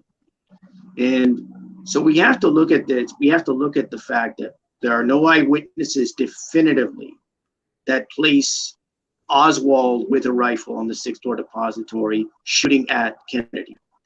We also have to look at his actions after the assassination. The fact that he was found at a 2nd floor lunchroom by a police officer with another employee saying, yeah, Lee Harvey Oswald, yeah, he works here. We have to look at the fact that he eventually makes it back. He leaves the school book depository through the front entrance and makes it back to his rooming house, makes it back to the house he was staying at, supposedly grabs a gun, supposedly shoots a police officer. Although, again, not definitive absolute proof that he did, and heads by foot into town and into a movie theater, the Texas Theater, where he reportedly didn't pay to get in, but got in anyway and sat down in a seat while the movie was playing. We have to look at what occurred after he was taken by police, and there were a mass of police that pulled up at that theater to get Oswald and roust him out of that theater. We have to look at the fact that Oswald, when he was brought in, not only stated that he was a patsy, but stated that he didn't know anything about being charged with the assassination of Kennedy, and at one point said that he emphatically denied the charges. And we also have to look at the fact, and so when we look at all of these factors, when we look at all these aspects, we can only conclude that there is reasonable doubt. And so when we examine this assassination, we should examine it not so much as history and as conspiracy, but as crime. A crime had taken place. And we have to ask, is there enough evidence? Is there enough proof? Is there enough, are there enough facts to find Oswald guilty in this case? And the answer clearly is no. Again, based on the facts, based on the evidence or lack thereof. So again, my point is that Oswald must be seen through the basic presumption of innocence, because he was a suspect when he was killed and was not convicted of the crime. And reasonable doubt must come in this case. Most definitely. We're going to take a question. DeAndre Mosley asks, based on your knowledge, who or what entity would have a motive and stand to gain the most by assassinating President Kennedy? That's an area that I don't really go into now that in my announced kind of, now that I've announced that I'm a skeptic. Well, I had announced on a previous program. I don't really look into who else could have been involved. Again, as I mentioned before, you don't need to prove a conspiracy to state that Oswald, or to find that Oswald did not assassinate, did not pull the trigger in the case of the death of John F. Kennedy. So that's an issue that I don't really deal with in my official, if you could call it official status, but in my position as a skeptic. I don't concern myself with who could have, because there are enough researchers and writers who will tell you CIA, mob, Cubans, Russians, aliens from outer space, all kinds of things. And that's not my purpose. Yeah. Okay. All right. Well, let's see what other questions we have here. Well, ZJ answered the question. She said FBI, CIA are both responsible for Kennedy assassination. If you take a look at some books, they talk about that, but I mean, it's not just them. Of course, you have the mafia. I've heard stories about them being involved. They actually cooperated with the CIA in some covert ops, as we learn. Remember what happened with the Cuban, what was happening over in Cuba at the time before Fidel Castro took over. And the president of Cuba in 1959 was Janicio Batista. And you had the mafia, of course, over in Cuba, because you had like the Hotel de Navidad, Hotel Nacional that was out there, which was all owned by the mafia and so forth. Many of the casinos, it was only 80 miles from the United States. Cuba is an island that sits there, so it was easy for them to do their business and didn't have to worry about government control. And when that happened in the takeover, they thought they would have gotten, they could have gotten those back, because many of those corporations were tied to that, to Cuba. Of course, they did business. So when the Cuban revolution, the anti-Castro groups, their mission failed, the president, they felt, betrayed them, especially after Bobby Kennedy was going after mafia figures in the 1960s and going after the labor union leader Jimmy Hoffa. That was one thing. So you all, if you've seen The Irishman, the movie, they allude to that the Kennedy assassination, part of it had something to do with it, but the mafia did not have the power to cover up this crime like they did, and the media getting them to lie about it for 50 plus years. That's one thing. That's my opinion. Cheryl Massey said, what about the fingerprint on the windowsill that did not belong to Oswald? And I believe they even found another rifle, not just a Mannlicher Carcano, but a German Mauser that was up there. You know anything about that, Al? Yeah, I've heard of the Mauser. That's come out years ago. I remember hearing about the Mauser. Personally, the Mannlicher Carcano, I think, was tied to, I think it was a alias that supposedly Oswald used, Alec Heidel, and he'd gotten it, which is strange to me that he would go and use an alias. Well, not necessarily use an alias to get a gun, but he'd go out of his way to get an alias to use a gun, and an Italian bolt action rifle, for that matter. Find that a bit odd. But as for the fingerprint in the windowsill that was not Oswald, again, this goes to evidence. Do we have any other evidence that would exclude the presence of Oswald in a sniper's nest and exclude the possibility that Oswald could have been the only or lone assassin of the president? And so you have to look at all the evidence. You have to look at all the evidence. Again, I take it from a true crime standpoint. So if there's other evidence that's suspicious, then this has to be seen, and it has to be examined, and it has to be weighed. Okay.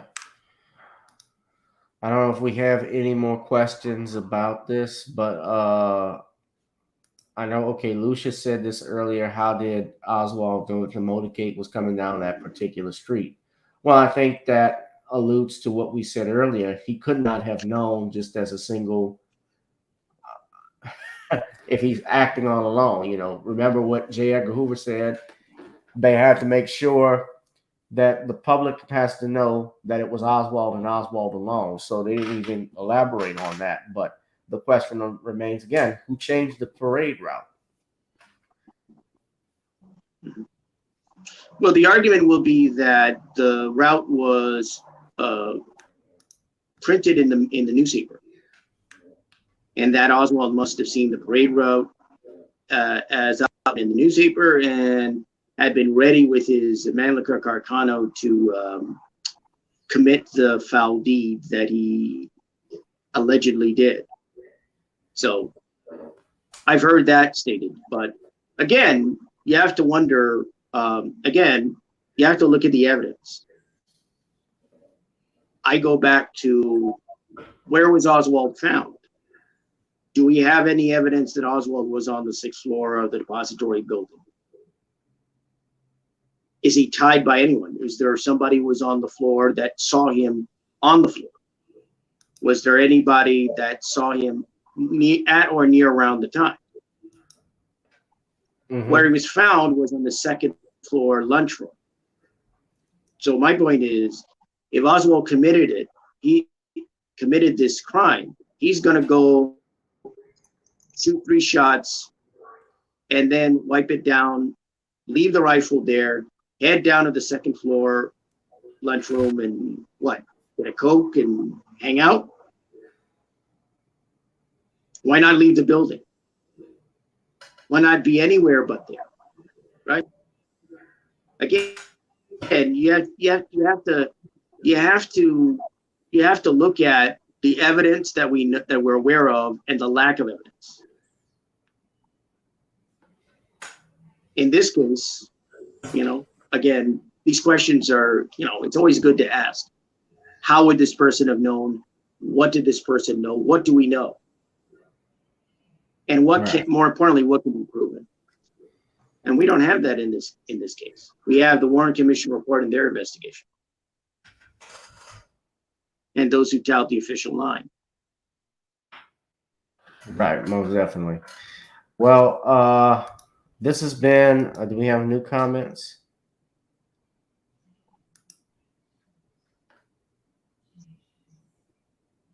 He's talking about the Renald Griffin's talking about Malcolm Wallace. Purportedly, I know that theory is purportedly LBJ's assassin. Purportedly, I'm saying. I've heard of Malcolm Wallace. Yeah, Bill Greer. They're talking about the. I've heard of Malcolm Wallace. Have you heard of? They're talking about the man who. They're saying that the Secret Service agent shot Kennedy from while he was driving. When he turned around, it looks like he's firing a gun. Right, that's another one I've heard of. Yeah, I've heard that one too. I've heard that one. That's again, my stance is to excuse me. My stance is to see whether to look at the elemental true crime element of it. Did Oswald commit it? And in my view, he did not. Why did he not commit it? And to view it as true crime. Who may have committed it? I don't view that as my job or my position to do. Could be anybody. If he didn't do it, then sky's the limit, right? Right. Well, you guys think? Yes, I think he played a role in it, especially as an accessory after the fact. Just by his comment from the article I showed you on NBC when he says that the public must believe it was Oswald who acted alone. It showed that he had no interest in at least carrying out a fair and thorough investigation in this matter. I think that's self-explanatory. I guess I'll let Al, will deal with the, because he'll deal with the reasonable doubt issue in regards to whereas he stated he doesn't get into all of the theories. But my thing is that yes, Hoover had a role in it. As far as the bullets being traced back in the autopsy the bullets in the autopsy traced back to Oswald's weapon. Well, here's a very interesting fact. I know this, that Governor Connolly, Big John Connolly, died when he passed away back in 1993, if I'm not mistaken. He was buried, and there were still some bullet fragments that were left in his body. Now, the single bullet that they talked about, this is the actual bullet. I want you all to see this picture. This is the actual bullet, if I can find a picture of it, but this is in evidence now. And this is why it's been so disputed, is that the actual bullet that the Warren Commission claims passed out of Kennedy's back, went through his throat without tearing up the spinal cord, which is the strongest bone in the body, one of the strongest parts of your body. This is the actual bullet. I want y'all to look at this now. That they claim broke John Connolly's rib, broke his wrist, including the radius bone, severing his median nerve. This is what they said. This is the bullet. And it wasn't found on Connolly's stretcher. It was found on another stretcher at the hospital. Now, if you look at this, there's no blood on it. There was no tissue. You can see at the base, it's deformed. But the problem with it is that they wanted a guy by the name of David Lifton, he wrote a book called Best Evidence. And it was about how Kennedy's body for the autopsy was altered before his autopsy. Now, he wanted and suggested that John Connolly's body be exhumed so that they could measure and see if he still had any bullet fragments in him. So that way this would throw if there are more fragments missing than what's purported here, then we know that it's more than one bullet that actually caused those wounds. But the body was not exhumed. As I stated earlier, even if they traced it back to Oswald's weapon, they can always say that. But what's interesting is that none of the Warren Commission's own experts were able to mimic or replicate what Oswald did on that day in that time. So I hope that answers your question. I don't believe the bullets there was a thorough test on the weapon and firearm. They just had his fingerprints on it. And they found it after he died, by the way.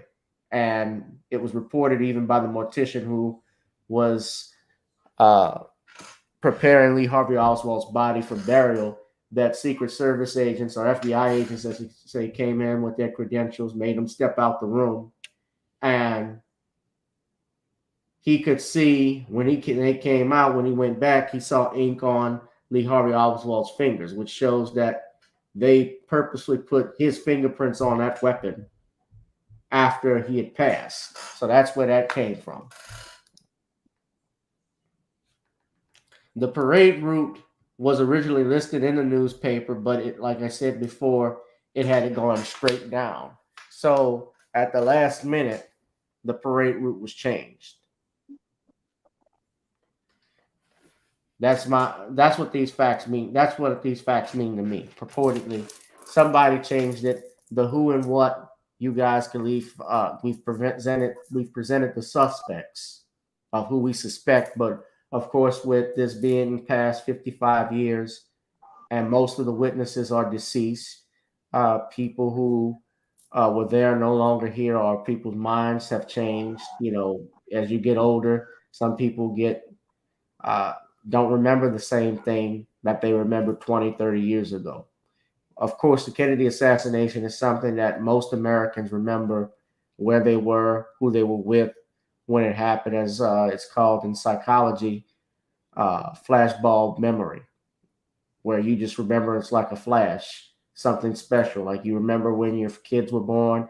You remember when I remember where I was when Barack Obama became president. I remember where I was when I watched 9/11 take place. Those are things that you don't forget. But yeah, this was a very interesting show and topic, Al, and I think we're probably gonna have to do a part 2 when the anniversary comes around.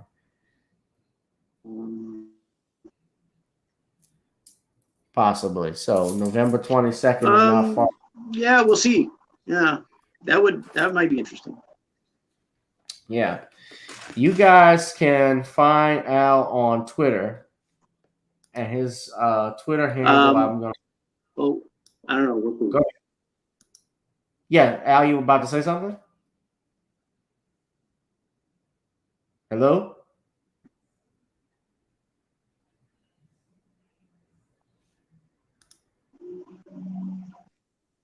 Al, can you hear me?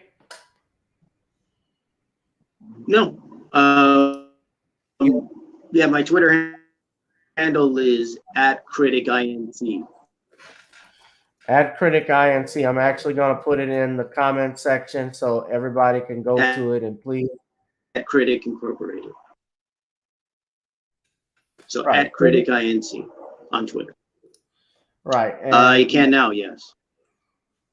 Okay. And this is his Twitter handle right here. So you guys go there, please follow. You see he follows me as well. But you guys go ahead and please subscribe to his Twitter, follow him, and also at this hyperlink medium.com/@thedoctor50.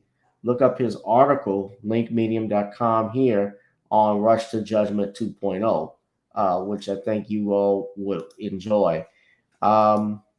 Al, I appreciate you coming on. I see we got one more question, and this has got to be the last one, guys. Looks like Al got cut off. Why do you think that they assassinated Kennedy? Well, I believe it had something to do with the Bay of Pigs. I think it had something to do with the Central Intelligence Agency, members of the CIA, combined with the mafia and the military-industrial complex as well. And that's something separate we could get into. But John F. Kennedy was making a lot of enemies at the time of his presidency.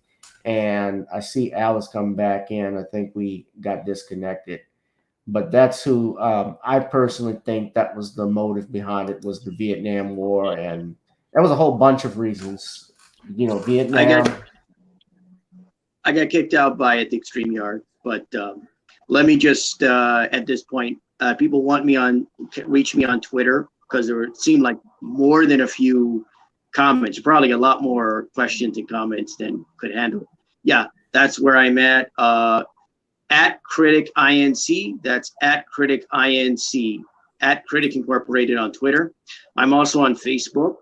I always forget the Facebook deal there. Was it facebook.com/Albert Lanier? I'm not quite sure, but I'm at Facebook under my name, of course, Albert Lanier. I'm also can be found. I have a Substack. I've only done one article thus far, but I think the Substack is albertlanier.substack.com. And finally, my blog, which is at Medium. So it's www.medium.com/@thedoctor50. That's medium.com/@thedoctor50. So I got to get going because I don't want to get kicked off by StreamYard yet again, or whoever this is. I got to go too. I got to go. Thank you again, Al. I appreciate it. Thank you for having me. I appreciate this a lot. No problem. All right. You take care, my friend. You too. All right. And guys, that has been it for another edition of Gavin Richard Presents here on channel Djibouti 786. We've been here for 2 hours straight. Kid Gravity, if you see this, I will email you a little bit later about the advertisement. Advertisement rates, guys, you can email me. We're about promoting Black businesses, so I certainly want to do that for you all here on this platform. So email me if you have questions. Also, you can subscribe to the Patreon. It's another way to support this channel, this platform. Also, I would like to know if you guys would want to check out some seasoning. You can go to NornisCreoleBlends.com.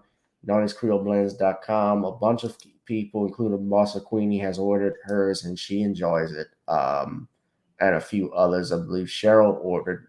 A few people ordered. I believe Cheryl ordered some, if I'm not mistaken. But I really appreciate everybody being here tonight. We didn't have too many people come in on Sunday. I don't know if they were watching the games or whatever. It's just the weekend. Time is going by so fast, man. That's why I try to stay busy and accomplish as much as I can, because, you know, tomorrow is never promised to us. That's up to the cosmic engineer upstairs. So make life as full as you can. Do what you have to do to support yourself and family. Do it legally. But make life count. Make it credible. Do what you got to do. Again, if you want, another way you can support is by streaming songs like Video Soul or downloading that song. Go to and download that off the Apple Store. You enjoy it. Video Soul. It's also available on Amazon.com. And of course, as you know, we close this show out with Gotta Get On Up, because we've gotten on down. So now it's time to get on up. I'm going to get on out of here, guys. If you have any questions or more comments, please let me know. And I will see you all on the next one this Tuesday. I don't know what we're going to talk about. There's been a lot that's just going on this whole week. I'm sure you guys will tune in and listen to our brother Tariq Nasheed and comment on stuff. There's a whole bunch of topics I could talk about. I will be making some videos. I like to go back to making some straight videos, so you guys could check that out. I promise to do an updated version on the Denzel Ellen Pompeo video I did, because there was an issue with the audio. So I'm going to work on that sometime today. And I'm also going to work on a trailer for my book. I'm trying to get it released very soon. It will be this fall that you will see the book I have here, and you all have seen it, ladies and gentlemen, or seen the cover. It is the book on the Commonwealth of Pennsylvania versus Dr. William H. Cosby Jr., the destruction of due process in America. I want y'all to look at this. So I'm definitely working on that now. So when the trailer comes, I will let you know. But that's the book cover we have there. A lot of people have been praising that. Can't wait till it comes out. So you guys just stay tuned for that. Knight Rider, Computer Robots, I appreciate you being on here. Gregory. Yeah, Lee Harvey Oswald's house is now a law office. Yeah, that doesn't surprise me. A lot of the shotgun houses are now offices that we see. But yeah, I'm going to do a trailer for the book very soon. I'm working on that this week. So sometime between now and tomorrow, I should be finished with it, and I'll let y'all and do a release date for it. So you guys be safe and be blessed. I greatly appreciate you all being here. It's time now to get on up. So let's do that. All right. All right, guys. We love y'all. Be safe. Be blessed. I'll holla. Peace.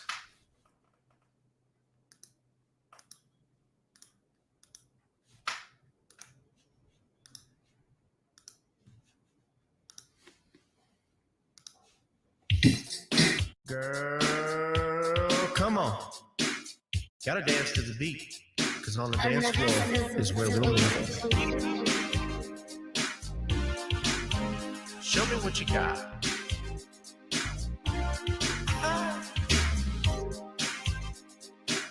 Gotta feel the groove. Feel the groove, get on the floor. Get on the... Right now the party's wasted.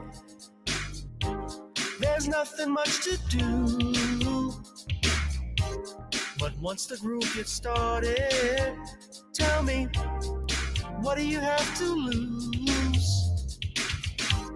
Just look into my eyes, girl, as as we glide across the room. And what to my surprise now, the beat takes hold of you. Now if you're feeling like I'm feeling, so come on baby, let's start dealing. Time to get this party started. Ain't no time for the broken hearted. When the rhythm takes hold of you, there's only one thing left to do. Cause the beat is really moving. Time to get your body moving. Gotta get on up and move your body. Cause when the beat is really grooving, it's time to feel your body moving. Gotta get on up and shake something. Feel the groove, get on the floor. Get on up.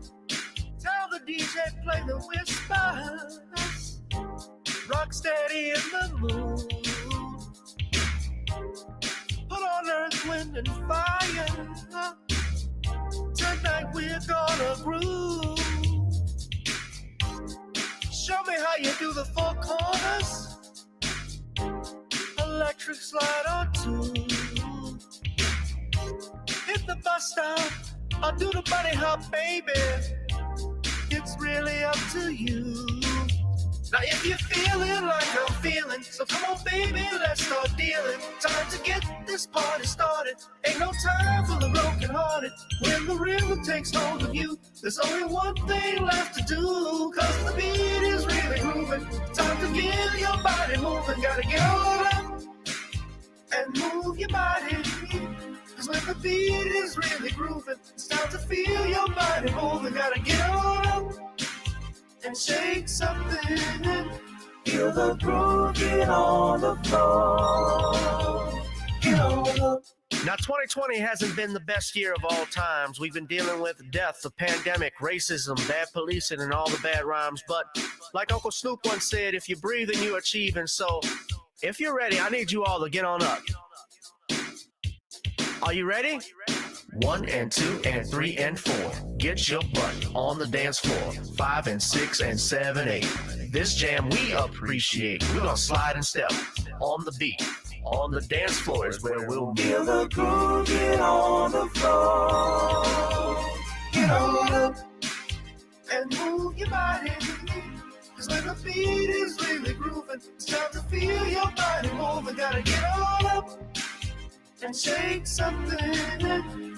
Feel the groove, get on the floor. Get on up, baby. Yeah, gotta get on up. Come on, baby, gotta get on up, baby. Feel the groove, get on the floor.